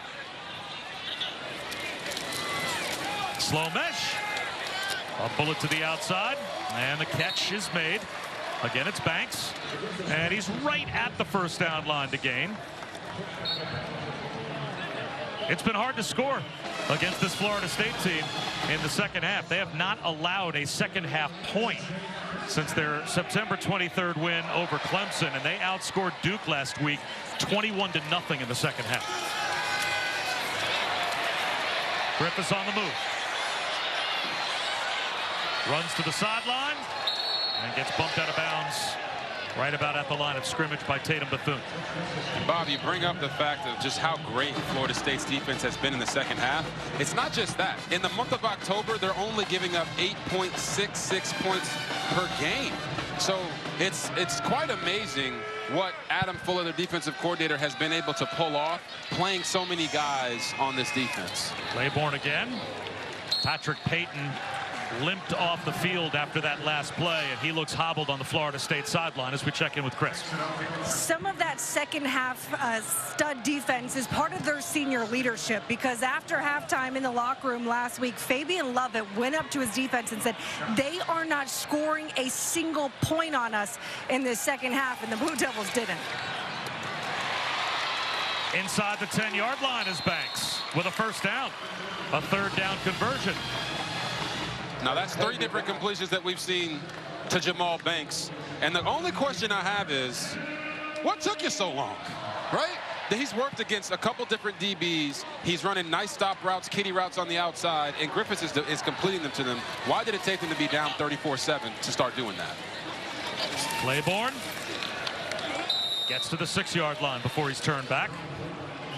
In October, Florida State, in their 3 ACC games, have only allowed an average of 13.3 points per game. There you go. So their defense has been dominant. And as we said, they have pitched second-half shutouts going all the way back to the Clemson win on September 23rd, but threatening here Wake Forest. 2nd and goal. Another run with Claiborne. Not much there. It'll be 3rd down and goal at the 6.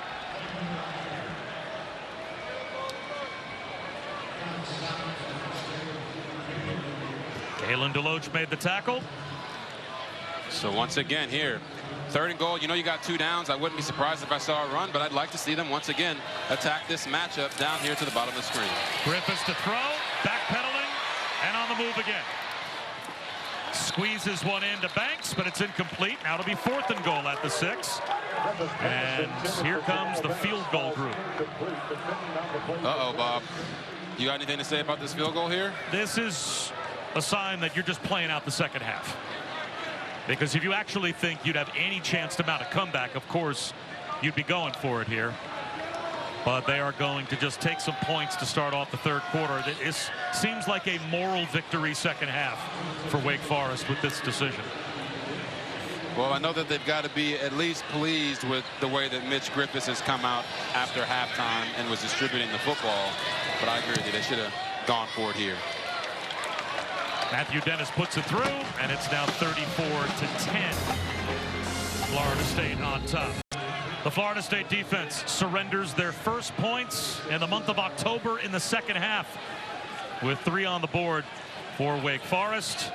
But there's defensive coordinator Adam Fuller, and they have put together some masterpieces in this month, especially against Duke last week, when they came from behind, got the big kickoff return from Deuce Spann in the first half and outscored the Blue Devils 21-0 in the second half to win going away in front of a sold-out crowd. Here is Spann now to about the 32-yard line with a flag down.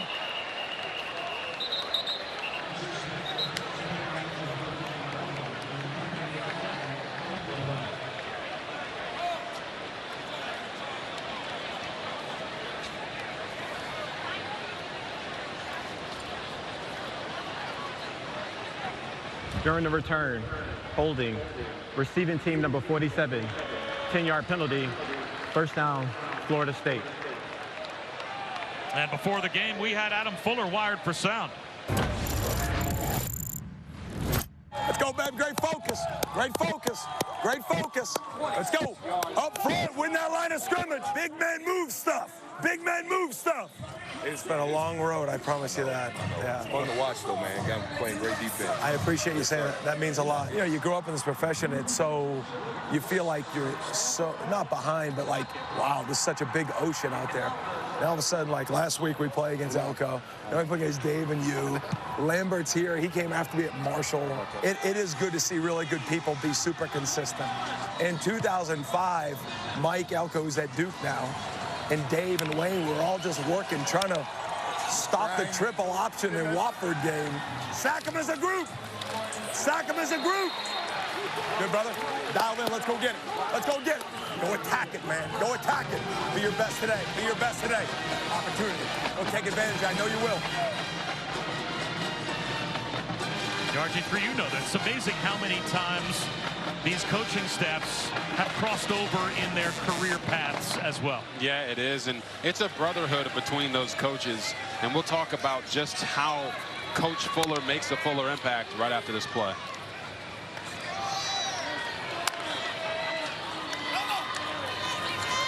Jet sweep going nowhere. Jaheim Bell, a little flip forward. And he was met by Jasheem Davis in the backfield. Oh, yeah. We haven't said Jasheem Davis's name that much today, but he is a phenomenal football player. You see him right there on the right side of your screen. Look at him just fire through the line of scrimmage and let it know. Listen, we're not giving up yet. We're going to keep playing this game. You know, I talked about Coach Fuller, and I asked him who his hero is, and he said his hero was his wife, Hope Fuller. You know, they've got their kids, Jack and Aiden, but he said she's the most unselfish person he's ever met in his entire life, and it allows him to pour all of himself into this football team. Travis, long throw to the sideline, incomplete. So it will be a punt coming for Florida State. And you know, when I asked Coach Fuller a little bit about, like, yo, how'd you meet your wife? He said he met her in 1999 in Spanish class in Staten Island. I'll leave the rest of that story off the air, but it was a phenomenal story. I'm happy for him, and as you talked about, just the crossover with Coach Dave Clawson there, Bob. I even talked about Mike Elko at Duke last week, and how all of these coaches have crossed paths as they've ascended up the ranks to become coordinators and head coaches. And a wobbly kick. Mastromano got it away. Morin into plus territory on the return.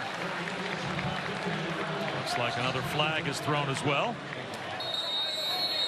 Oh, they picked that flag up. So with 9.5 minutes to go in the third quarter, and Florida State on top 34-10. Good field position for Wake Forest when we come back.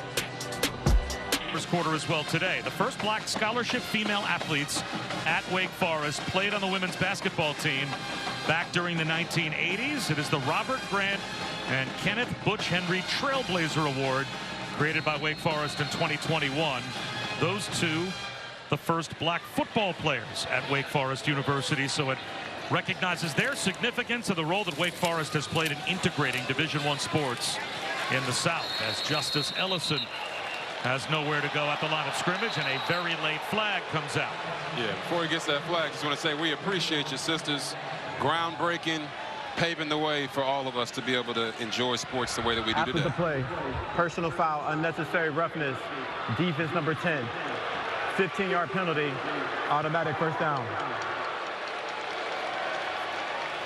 So Florida State making some uncharacteristic mistakes here in the third quarter, as they allowed at least a field goal drive to begin in the third for Wake Forest, and now they give up field position and commit a 15-yard penalty. Yeah, you know, when we talked to Coach Norvell, he said one thing to me that really stuck out, and he said, don't get distracted.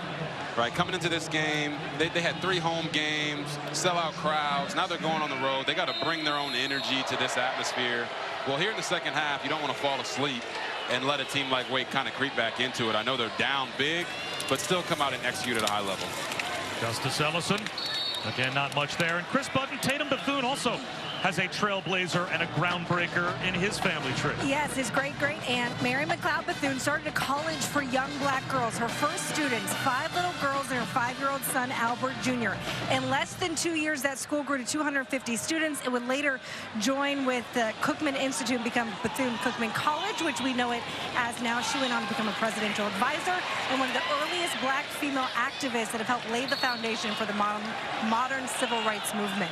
She lived an amazing life. The first member of her family not born into slavery, and eventually went on to become a presidential advisor, as Chris said, to FDR. Yes. And became a pioneer in not just women's education, but specifically black women's education. Just an amazing story. That throw low to the outside. And guys, I just have to say, your willingness to tell the truth and share those stories, Bob and Chris, means the world to me. And I know it means the world to a lot of people that are listening, because it's important that we tell these stories so that people understand the impact that some of these players have had in their generations before them to pave the way for us to live the life that we do. Wake Forest going forward on 4th and 6 and failing. Intended for Cameron Height, but again low and outside from Mitch Griffiths. So starting in plus territory, the Demon Deacons, but they turn it over on downs, so it goes back to FSU. Yeah, you're going to see Mitch Griffiths going to catch the ball. And right here, just little happy feet in the pocket. Just pick that ball up. Give your receiver an opportunity to make the play, especially on 4th down. But, Bob, your point about the last drive they had, kicking the field goal, they're probably telling themselves, see, that's why we kicked the field goal last time, because we couldn't get it on 4th down. I still want to see them continue to try to get the football to Jamal Banks, but when they do, they got to make catchable balls be the throw. Trey Benson. Crab crawls out to about the 29-yard line, picks up 7. And you would anticipate that being up 24, Florida State's going to give a heavy dosage of running the football. And they've got about 4 backs that they really trust to get it done. Play action. Travis up the seam in stride, breaking free Ja'Kai Douglas. Ankle tackle, saved a touchdown as he stumbles after Evan Slocum tripped him up to the 38-yard line of Wake. And just like that, they run a play-action pass right over the top. Jordan Travis finds Ja'Kai Douglas.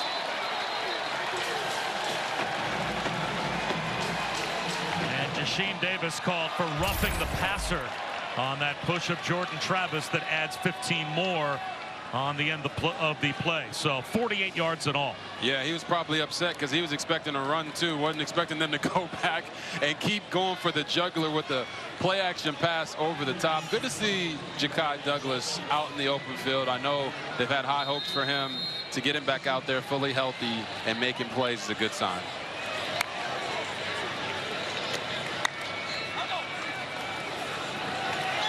One-on-one, catch made.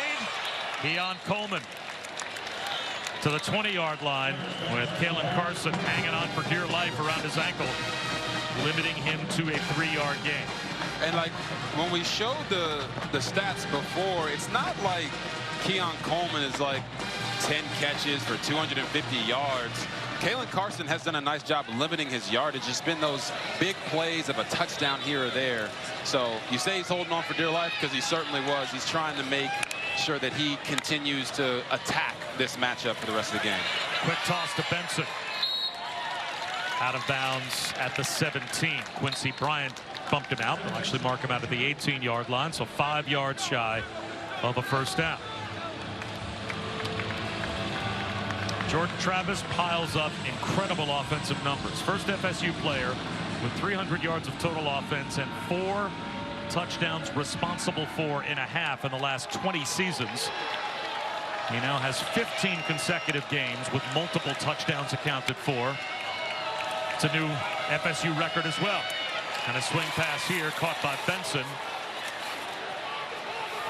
Fights for extra yardage. He might have a first down. Wow. Jacob Roberts got there first. Nick Anderson tried to rip the ball out. Let's see where they mark it. And the most impressive thing is watch how he fights to get up. Stays up, and then they're trying to take the ball away from him. He's like, okay, yeah, go ahead, carry me to a first down. I'd love that. Or at least close to it. And they do now without measurement say first down. Awarded to Trey Benson. They might have gave him the first down just on the extra effort. A gold star. Another touch for Benson. Ooh. To the 11-yard line. Picks up a couple. Again, Jacob Roberts, 2-time FCS All-American at North Carolina A&T before coming over to Wake Forest. Made the stop. And you talk about Jacob Roberts, they said this man's been a tackling machine. Feel like he's really just vibed well with the team. He's only been there for a little bit, but they think he's been there for 4 years. He's bought into the culture and been a big part of their defense. Of course, today, the showing hasn't been the best for them as a whole, but he has had a really good year.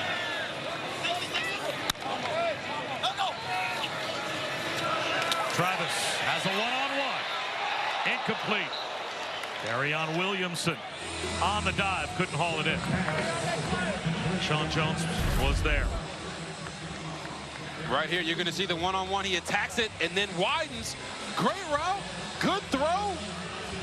Ball hits your hands like that, you got to make that catch. I would say that Darion Williamson, based off what I've seen on tape, makes that catch 9 times out of 10. That just so happened to be the one time. FSU can pick up a first down inside the 3-yard line. 3rd down and 8. 3-man rush. Back shoulder at the pylon, unable to hold it in, was Keon Coleman. So it looks like Ryan Fitzgerald will come out and try and tack on 3 more. So they went one-on-one up to the top of the previous play, then they go one-on-one down here. And what did Kalen Carson do this time that he didn't on the touchdown in the first half? He got his eyes back to the quarterback.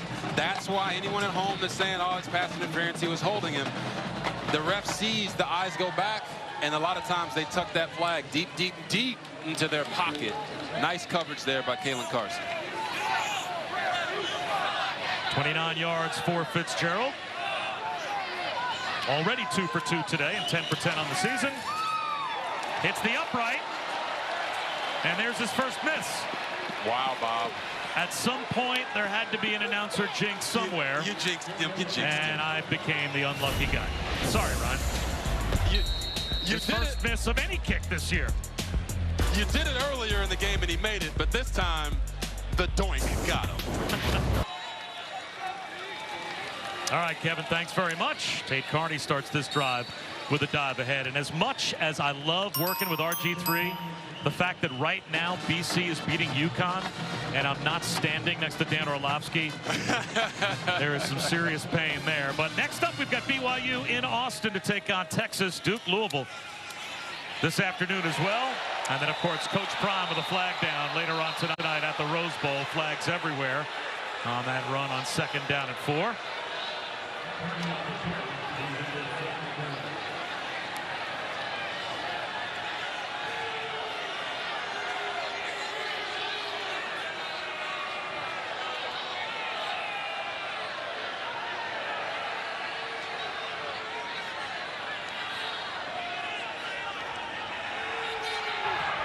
Personal foul, horse collar tackle, defense number 7, 15-yard penalty, automatic first down. So they get Jarian Jones for a horse collar tackle. As you're going to see here, that's not Jarian Jones, no. But holy schmoly. That's Byron Turner. How about that? Look at how hard he throws Buddy into the ground. Hit him with a WWE wrestling move there. But it's a penalty. You definitely don't want to do that. Got to keep the fingers out of the back of that jersey. Griffiths, slant, Jamal Banks to midfield with a first down. Oh, check that 9. They mark him down 1 yard shy as Bernardo Green made the tackle. And Bob, I said this out of the halftime. They were getting the ball out faster, throwing the ball to Jamal Banks, and I feel like they just had a little bit of effort in them in the second half, and they're just letting Mitch kind of play a little bit more freely, and they're moving the ball at least better than they did in the first half.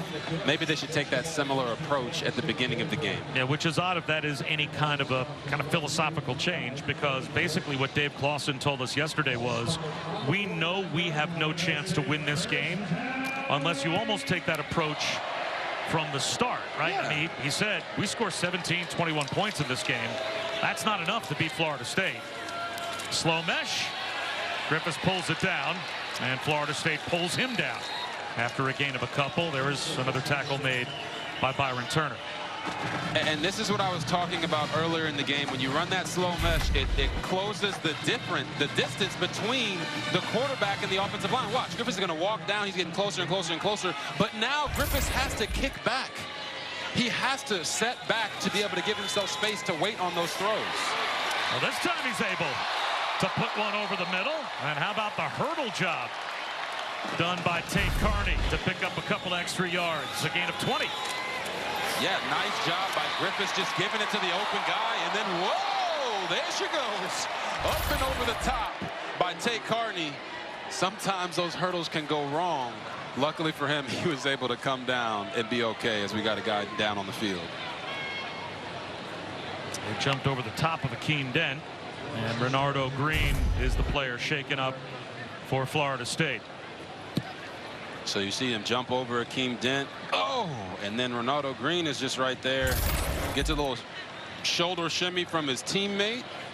And not really sure what's going on, but we will certainly find out here in a second. Certainly on that replay couldn't pick up what caused an injury to Renardo Green. 2:35 to go in the third quarter, and Florida State comfortably in front 34-10. It's almost time for the first college football playoff rankings release. Halloween on ESPN. That's Tuesday. We'll have the college football playoff top 25 show presented by Allstate. All right, as we get ready for the release, these were the predictions that we had, or at least our own rankings coming into the first release. Yeah, and I want everyone at home to know that this set of rankings right here, that is the right one. just pay attention to those as Bob and Chris give their breakdowns of why they have their players there, the teams there. So just Michigan has been as dominant as any team in college football, but look at the wins that Ohio State and Florida State have had, and who has Michigan beaten to justify them being number one? I guess that would be my question. And they may well be number one, but they're going to have a chance to prove it. And fans, don't forget, you can go to ESPN.com/Allstate Playoff Predictor and check out your team's chances to make the college football playoff. So you ask who has Michigan beaten, and I really don't have an argument against anyone that wants to put Ohio State at number one because of their 2 top 15 wins. But the way Michigan has looked, regardless of who they're playing, has been the most dominant. Griffiths inside the 10, down to the 6-yard line. A gain of 20. Oh, I love seeing that from Mitch Griffiths. I feel like he's been a little bit tiptoeing in the pocket. Right here, he doesn't have it. He gets vertical, puts his foot in the ground, and runs like a dog is chasing him. Sometimes as a quarterback, you have to understand that you don't have to play perfect football. You just have to go out there and be a football player. And right there, Mitch was being a football player. And another injury for Florida State. This time it's Malcolm Ray that is down. So let's check in with Chris Budden. Wanted to defend why I have Michigan number one overall, because I feel like that there was some shade being thrown down here. Listen, I understand when you look at the schedule that they haven't really played anyone, but they've been beating opponents by an average of 34.8 points per game. And when you look at how difficult it is week in, week out for 18 to 22-year-olds to go on the road and be able to dominate teams. This is a Florida State team that was trailing on the road to Boston College, Georgia, South Carolina, Auburn, last week Oklahoma against UCF. The ability to be able to play and dominate the way that they have every single week says a lot to me. That said, the rest of their schedule, the rest of Georgia's schedule, they continue to win out. Florida State, it will all even itself out. Yeah, and Michigan will have a chance to prove it if you are giving them throwing any shade at them, as I am, for not having beaten anyone. Well, they've got Penn State and Ohio State left.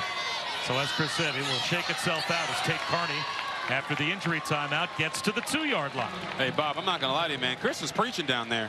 Okay, she was preaching. She's a talk show host. Listen, she knows her stuff. She'll be taking your calls on Big 12 radio during the week. And honestly, we don't know who the best team in the country is. Let's just be honest about it. We're all just projecting at this point. When it's all said and done, who is undefeated at the end of the year after they've played the thickness of their schedule will be in the college football playoff. Carney into the end zone. There's the first touchdown allowed in the second half of this month by the Florida State defense, as Wake Forest finds the end zone for the second time today, under a minute to go in the third. Yeah, Tate Carney comes in, just a simple, easy, downhill power running play. I know you see those triceps when he points to the sky, so you know he's got a little bit of power in him. And they will go for 2. They could make this a 2-possession game if this 2-point try is successful. Would that make up for them kicking the field goal, Bob, in your mind? Not at all. It's okay. Griffiths goes down again. Thrown down by Braden Fisk. So the 2-point try nullified. 34-16 with 52 seconds to go in the third. Yeah, Braden Fisk just there on the left side of your screen. Comes in, gets the sack, no celebration. Almost like he just little boyed him. Like, all right, man, y'all trying to mount a comeback. Stop it. So Wake Forest, at least with a third quarter with some production that maybe they can build on as they head to the fourth, but still down 3 scores with less than a minute to go in this quarter. Yeah, and then we talked about Florida State need to maximize their possessions. In these situations, in these types of games, they have to not just score the ball, but take the air out of the ball at this point. Don't allow your defense to continue to get numbers put up on them. Run the football, run the clock down as much as you can, or, you know, continue to score in 10 seconds. Whatever it may be for Florida State, they just got to keep the pedal to the metal and don't ease off with the Demon Deacons. Line drive. Span will take a knee. And Kevin Negandhi, how is it possible there's no Dan Orlovsky back in the studio and Boston College is beating UConn? This is tragic. Well, make sure to remind him. Meanwhile, Kansas, they came back to play after the lightning delay, and really that helped Oklahoma. Well, Kansas may have come back, but their defense didn't. No. So far, it's all Sooners. Dylan Gabriel up 21-17 after that. How about Keaton Slovis now at BYU? What number of school this is? 4. 4, yeah. Yeah. A lot of maturity. We got Cougars and the Longhorns coming your way in less than 50 minutes here. Bob, Andre 3000 and Chris, back to you.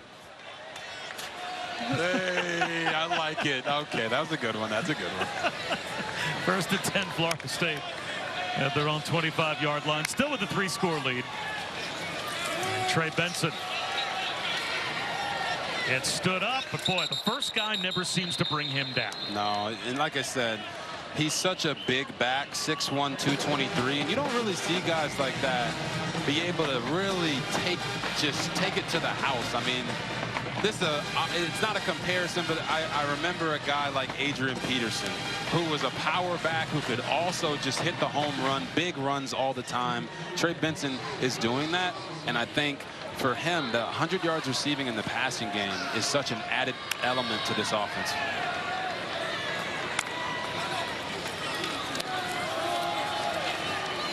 Again, it's Benson. And he is about 1.5 yards to 2 yards shy of a first down. And that should take us down to the end of the third quarter with the Noles on top, 34-16. We'll be back after these messages and a word from our ABC stations. Norvell, despite the injuries to your wideouts, what have you been pleased with your offense's ability to move the football today? Yeah, we've had some big plays. You know, obviously Jordan's doing a good job in the middle, push the ball down the field.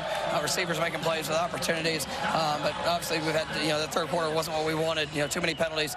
You put us in tough situations. So we got to respond and go finish the game. Thank you, Coach. Thank you. Well, they've got a 3-score lead to begin the fourth quarter. Third down and short for FSU, as Jordan Travis working on a 314-yard day through the air.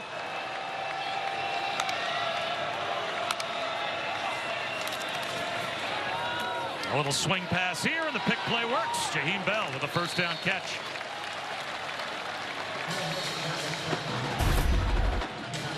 Yeah, you taught it a pick play, and it is. It's a nice little rub, but just trying to get over there and make those blocks happen just as the tight end catches it. I love it. Listen, there's nothing wrong with using the rules to your advantage. And part of what you've seen is them throwing the football. You talked about how he has over 300 yards passing, but the running game hasn't quite been as productive as you would expect. But they're utilizing the short passing game to supplant the running game. So it's all the same at the end of the day, and it's just yards. Rodney Hill. You know what I think also is a sign of a well-coached team? So often you'll see teams that can play quickly, only play quickly, correct, because it's all that they practice. And you've talked about it. You have to be true to what you are. But I do think a sign of a well-coached team is a team that is comfortable playing any pace. Yes. When they want to step on it and play NASCAR pace because they have to, they do. But you can see right now Florida State very comfortable with this lead, taking the play clock all the way down, and it's still not disrupting their rhythm on offense. Travis looks downfield, and he'll take off and run. Breaks a tackle, and it looks to be good enough for a first down. Right at the line to gain. Another tackle for Aiden Hall. And you talk about this, Bob, but it's the confusion with tempo. People think, oh, you go fast, just do this. It's not about just going fast. It's about being able to utilize 3 different tempos: green, yellow, and red. Red is slow, yellow is look to the sideline, and green is just all-out fast speed. You're just trying to keep the defense off balance, and Florida State has done a great job of that all year. Lowering his shoulder is Rodney Hill. He's got 6 yards. Kalen Carson made the tackle. Well, most consecutive games with 30 or more scored in that game. Florida State was up to 14 in a row at halftime. And they are tracking down their own ACC record from the 2012 through 2014 run, where they had 17 consecutive games where they scored 30 or more. And the guy that's been at the helm leading them that entire time has been Jordan Travis. And today, like I said, been sensational, and he's played himself into the Heisman conversation. Back to throw again here. Drops it in. Kyle Morlock all the way down to about the 5-yard line before he's brought down. They'll mark him down at the 6. You're going to see a nice token fake on the play action. They got him going on a deep cross post across the field. Jordan Travis finds the Wi-Fi connection and airdrops a beauty into Morlock's arms. I dare say that was a Heisman-like throw. Jordan Travis does not get the love that he deserves. But I can tell you what, from us, he certainly will. Look at that. 22 of 34 for 359 yards and 3 touchdowns. He's also, I believe, their leading rusher today. He's doing it all. Again, with the late substitution by Florida State and Wake Forest trotting some players on as well. The play clock was winding down, so Mike Norvell spends a timeout. Mike Norvell could tell that his quarterback has feeling the weight of the world on his shoulders. So after the Syracuse game 2 weeks ago, he met with his quarterback and said, listen, I understand all the pressure that you're dealing with, but what's the point of it if you're not having fun? So try and figure out a way to balance both of those. And Jordan Travis told him, thank you. Like, thank you for recognizing everything that I was feeling, but also reminding me that if we don't do this and I'm not having fun, then there's no point in going out here. Well, he's been having fun, that's for sure. And he tries to extend the play here. A shovel pass to nowhere. Jaheim Bell was at least in the area. Was he down? They will say no. So it looks like that shovel pass will save them the sack yardage unless his knee hit the turf. The ruling on the field is an incomplete pass. Second down. So Jordan Travis saved his team about 10 yards. Yeah, you know, you got to be careful in these situations not to try to do too much. But he stays up, makes the, oh, I think his knee might have been down before that ball came out. I want you guys to watch. Watch his knee right here. And knee down. He still has the ball, so that's going to be a sack down at that spot. And the refs will confirm it, hopefully, when we get back. Era start, we'll find out. Well, that was a sack. Jordan Travis taken down by Jasheem Davis, as you called, RG3. Yes, we talked about it right before the break, said that the refs would confirm it, and you can see his knee is down. The ball is still in his hand. It has to be completely gone for it to be a pass, not a sack. So for Davis, his 18th career sack, and the first of the day for Wake Forest. All day to throw for Travis. And a drop right into the hands of Portier, but he couldn't hold on. That'll make it 3rd down and goal, but back at the 18-yard line. Now, Kentron Portier was open for so long. You see Travis trying to direct him. He tried to take his eyes away before he had secured the catch. That is the cardinal sin for wide receivers. Keep your eyes on the ball, look it in, then go make the play. Portier right there was trying to pour it on and get some extra yardage before he had completed the catch. They'll run it with Trey Benson, and he finds a crease to the end zone for a touchdown.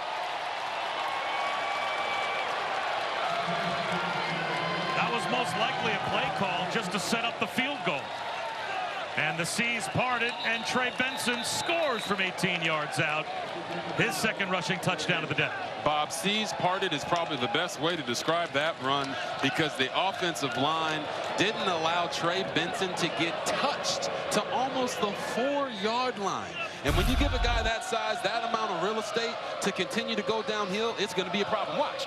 No one touches him. No one touches him. No one touches him. Whoop, whoop. There's Nick Anderson right there getting a hand on him at the 4-yard line. Trey Benson's like, hey, y'all might want to set up this field goal, fam, but I got other ideas. And while the 3 in garnet scores, 3 in black and gold is down. Malik Mustafa injured on the play. Oh, I'm so hungry. So Mustafa being looked at over on the sideline. He was able to head off the field on his own, though. Ryan Fitzgerald on for the point after Trey Benson's second touchdown of the day. 1 on the ground, 1 through the air.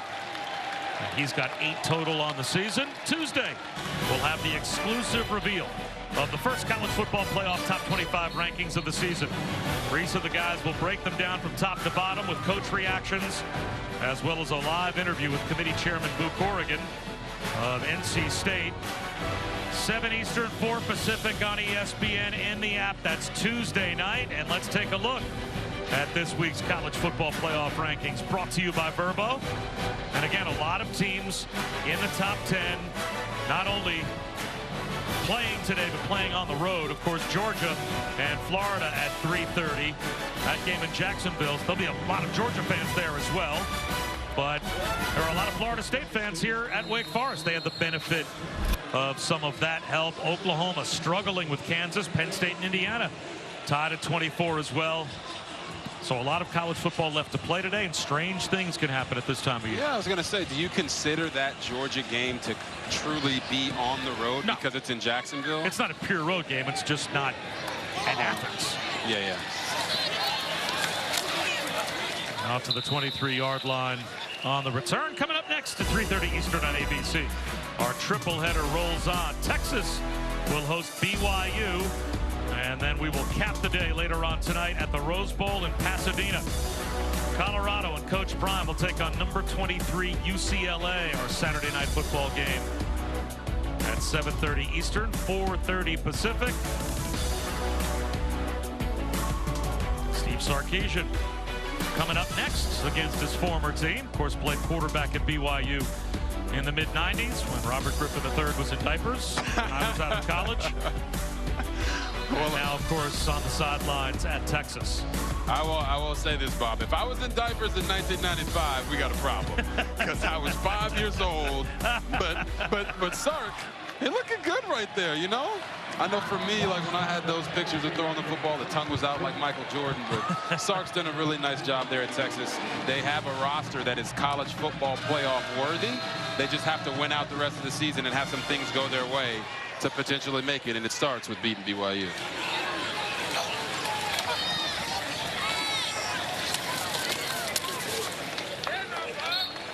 Santino Marucci is now in at quarterback after the win against Pitt last week. The only Wake player from the state of Florida on their roster. He was recruited as a quarterback, but then they moved him at one point to running back, one point to safety. Well, he went back to quarterback during summer camp. Had an opportunity to play as a starter for the first time last week against Pitt and won literally at the buzzer. Yeah, I mean, made a big-time throw there to Cameron Height to win the game. And like Coach Dave Clawson said throughout the week, your job as the quarterback is to win the game. He'll remember that moment forever. And now they're bringing him in here to get him some more reps to see if they're going to make a change or do something here in the future at the quarterback position.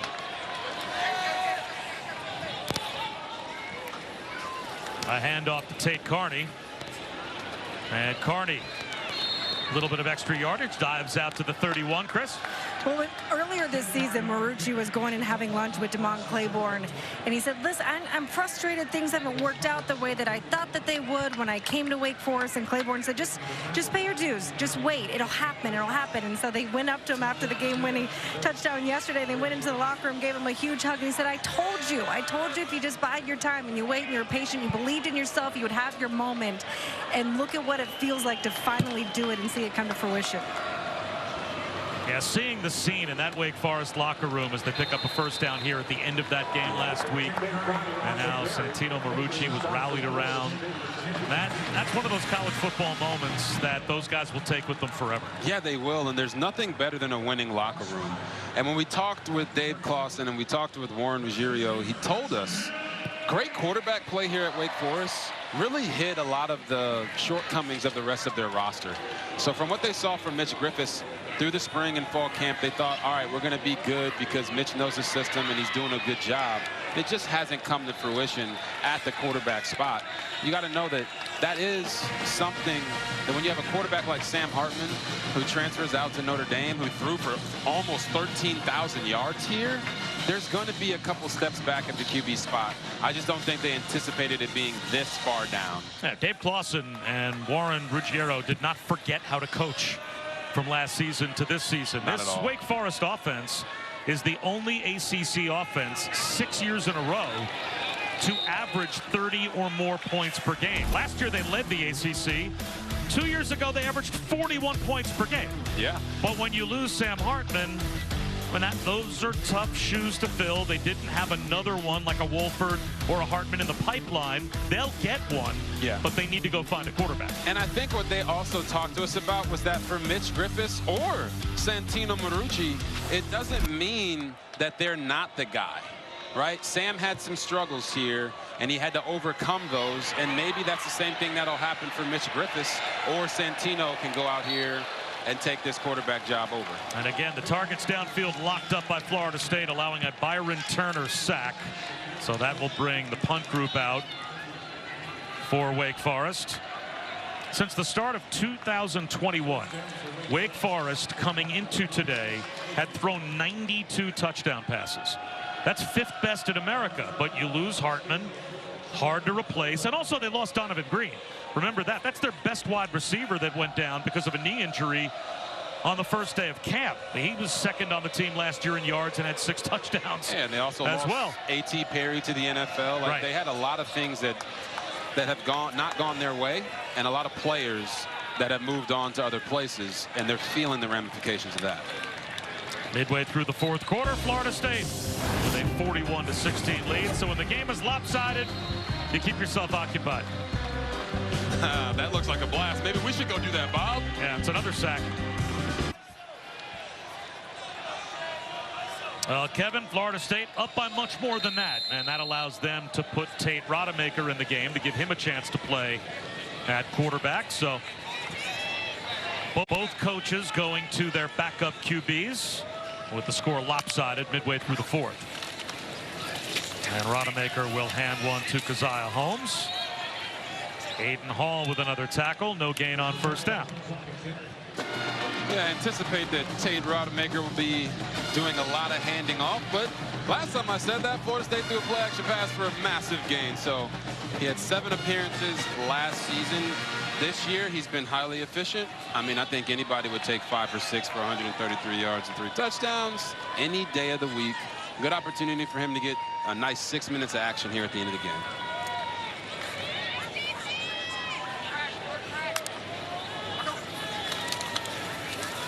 Play action, seam shot, has the crosser. Harry-on Williamson across midfield. I can't help but laugh because it's exactly what happened last time.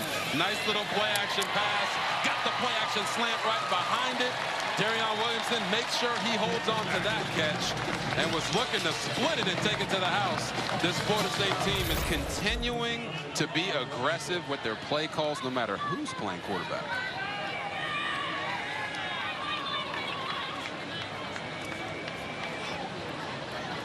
Always feels good when you're a quarterback and you come in, you know, in relief time, and that first pass you throw, you see it completed and it goes for a big game. This time, Keziah Holmes is able to pick up about 4. Well, that, of course, wraps the day for Jordan Travis. 359 yards through the air and 3 touchdowns. Tack on a rushing touchdown as well. And looking at some of the odds, say, out in the desert as to who they think is going to win the Heisman Trophy. Of course, J.J. McCarthy is up there. Michael Penix is certainly high up there as well. Jaden Daniels at LSU. Then there's kind of that second tier. And Jordan Travis is rising up, if not leading that second tier of Heisman candidates. What do you think? Yeah, he's actually playing his best football as the season goes on. Early in the year, you're seeing Caleb Williams and Michael Penix Jr. put up these video game style numbers. But Jordan Travis, now as they get into the thick of this ACC schedule, is going to be playing against really good teams and putting up really good numbers. Delay a game, offense, 5-yard penalty, second down. So Tate Rodemaker got a little too cute with the play clock, took it all the way down and past 0. So that cost them 5. But as we take a look at some of the numbers of notable Heisman candidates, again, entering this week. So Jordan Travis's numbers have only gotten better as of today.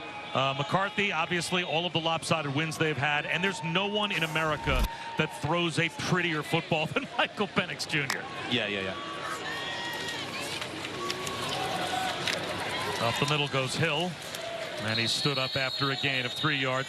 If you're just looking for pure eye candy, you want to watch Michael Penix Jr. throw the ball. Yeah, I mean, I keep saying it, but it's the truth. He's a lefty, but he throws it just right. But here is the numbers that are the real impact on why Jordan Travis has not been mentioned with some of those other guys. He's not putting up the video game style numbers in the passing game week in and week out, which is why today's game has been a great Heisman statement for him. Unsportsmanlike conduct. Offense number 54, his first of the game. 15-yard penalty. The down counts. It's third down. So an unsportsmanlike conduct penalty called against Florida State early after the play. 9 penalties now for 115 yards for FSU, and still they're comfortably out in front with 4.5 minutes to go. And when I talk about those video game style numbers, part of that is just Florida State and the guys around him, you know, subscribing to a little bit of that HBO. Help a brother out, okay? You saw Trey Benson today take a screen 80 yards to the house. That adds to those numbers for Jordan Travis. And the people who are voting, they don't know that that was a screen pass. That might as well have been an 80-yard throw with him throwing it 60 yards down the field. Some of that stuff does matter, even though we don't love to admit it. Rodemaker. A third down scramble. Remember asking Bill Parcells one time, define great quarterback play. He said, does your quarterback get you in the end zone, and does your team win the game? Well, he does this on a weekly basis. Yes, he does. You see the touchdown run. Then here, he's making a big throw down the field to Jaheim Bell. Another one here to Keon Coleman. That's a simple, easy throw that they take to him. But he knows how to find the end zone. He always seems to throw the appropriate ball when he's making these passes. And I don't think that that's talked about enough. You want to talk about accuracy? It's not always about having the strongest arm. Sometimes it's about putting the ball exactly where it's supposed to be at. And Jordan Travis is usually right. Also somewhat surprising that he isn't at least, and I'm not saying he should be considered a top 5 pick in the NFL draft, but shouldn't he be higher up and maybe more well thought of in NFL circles where some of the draft picks seem to have him going? Yeah, I think if you look at the draft pundits, and I got a lot of respect for those guys, they work very hard at their jobs. But if you don't have Jordan Travis in your top 10 quarterbacks, everybody at home, throw that list away. It doesn't make any sense. If Brock Purdy is the last pick in the draft, and he's been playing the way that he has in the NFL for the San Francisco 49ers, doesn't matter who is around him, he's making elite-level decisions. He reminds me of a guy like Jordan Travis, and Jordan Travis is more dynamic than Brock Purdy was at Iowa State. He should certainly be on people's lists, and I think he will be by the time the draft comes around. And sometimes you live this. The best thing that can happen to a quarterback is to be drafted later by a really good team, yes, with a great structure around them, a team that's already winning. So if you get a chance to play, look at the support system rather than what oftentimes happens with young, inexperienced quarterbacks.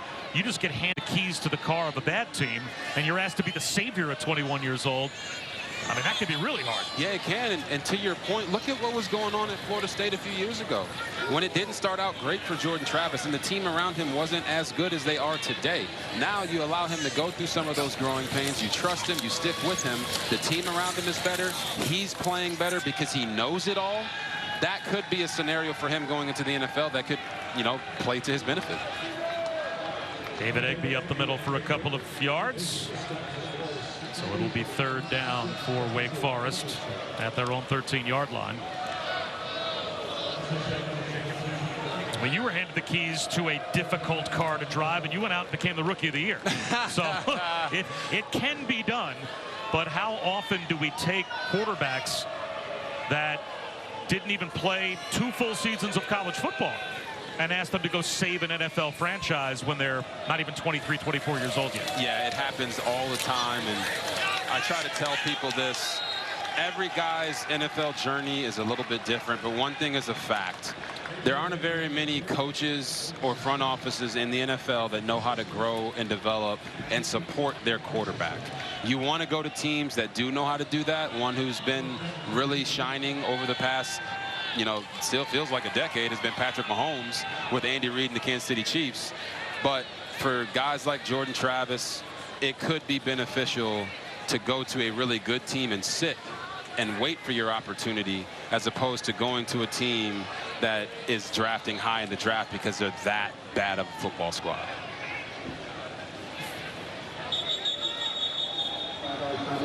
So the clock winds all the way down, and Wake Forest calls a timeout as they are just trying to end the game here. With 1:18 to go, let's check in with Kevin. Bob, let's go back to Lawrence here. No Jalen Daniels. You got Jason Bean. Kansas down by 1, Boog, and let's get the keeper here from the quarterback. Yeah, the defense is being crashed down, and who knew Bean had speed like that? 38 yards of the house, no 2-point conversion. Right now, it's 26-21. Oklahoma just scored moments ago. They're up 27-26. So keep that in mind. We will keep an eye on this game, and reminding you, we're also going to be in the Big 12. That is Xavier Worthy. Got to do new quarterback and Malik Murphy today. Big play waiting to happen when you get a new quarterback. Look for some go routes down the field to Worthy and A.D. Mitchell. Texas BYU less than 8 minutes away. Back to you guys. We are just starting the college football day here on ABC, ESPN as well. Ivan Mora will kick it away, and no one back deep to receive for Florida State. So down to the last minute and 10 seconds. The Noles can come out and simply take a knee and put this one in the books. And you've seen our pumpkins carved all throughout the game. I want to give some love to Kyan Patel of Richmond, Virginia, Emerson Foley from St. Louis Park, Minnesota. Kyan plans to study business and art. Emerson exploring engineering and art.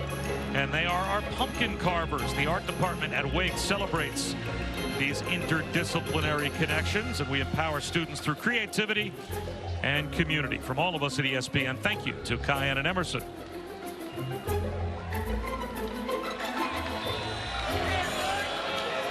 I love that music. That music in the background is spooky.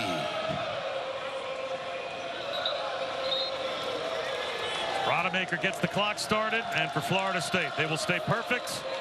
They will break their 3-game losing streak head-to-head against Wake Forest. Jordan Travis will continue to be mentioned, at least in the Heisman conversation, and they are a heavy favorite in their last 4 games. Now, what is sneaky, of course, about those last 4 games is 2 of them are rivalry games. Yep. One, of course, a road rivalry game. Weird things happen in rivalry games. But it's hard to envision this Florida State team beating themselves at this point. They have been so mistake-free for the most part. They've been focused on the climb, and they call it commitment. Were they committed today? Yes. Did they do the little things? Yes, they did. Were they intense? Yeah, they had a few penalties, but it was because of that intensity. They showed mental toughness, and they are a brotherhood. The great Deion Sanders said, if your dream isn't bigger than you, then your dream isn't big enough. And Florida State has their eyes on the college football playoff, and they're doing what they have to get there. Once again, our final score, Florida State 41 and Wake Forest 16. For Robert Griffin III and Chris Button, I'm Bob Wischusen. Thanks so much for watching. So long from Winston-Salem. Time to head back to the studio alongside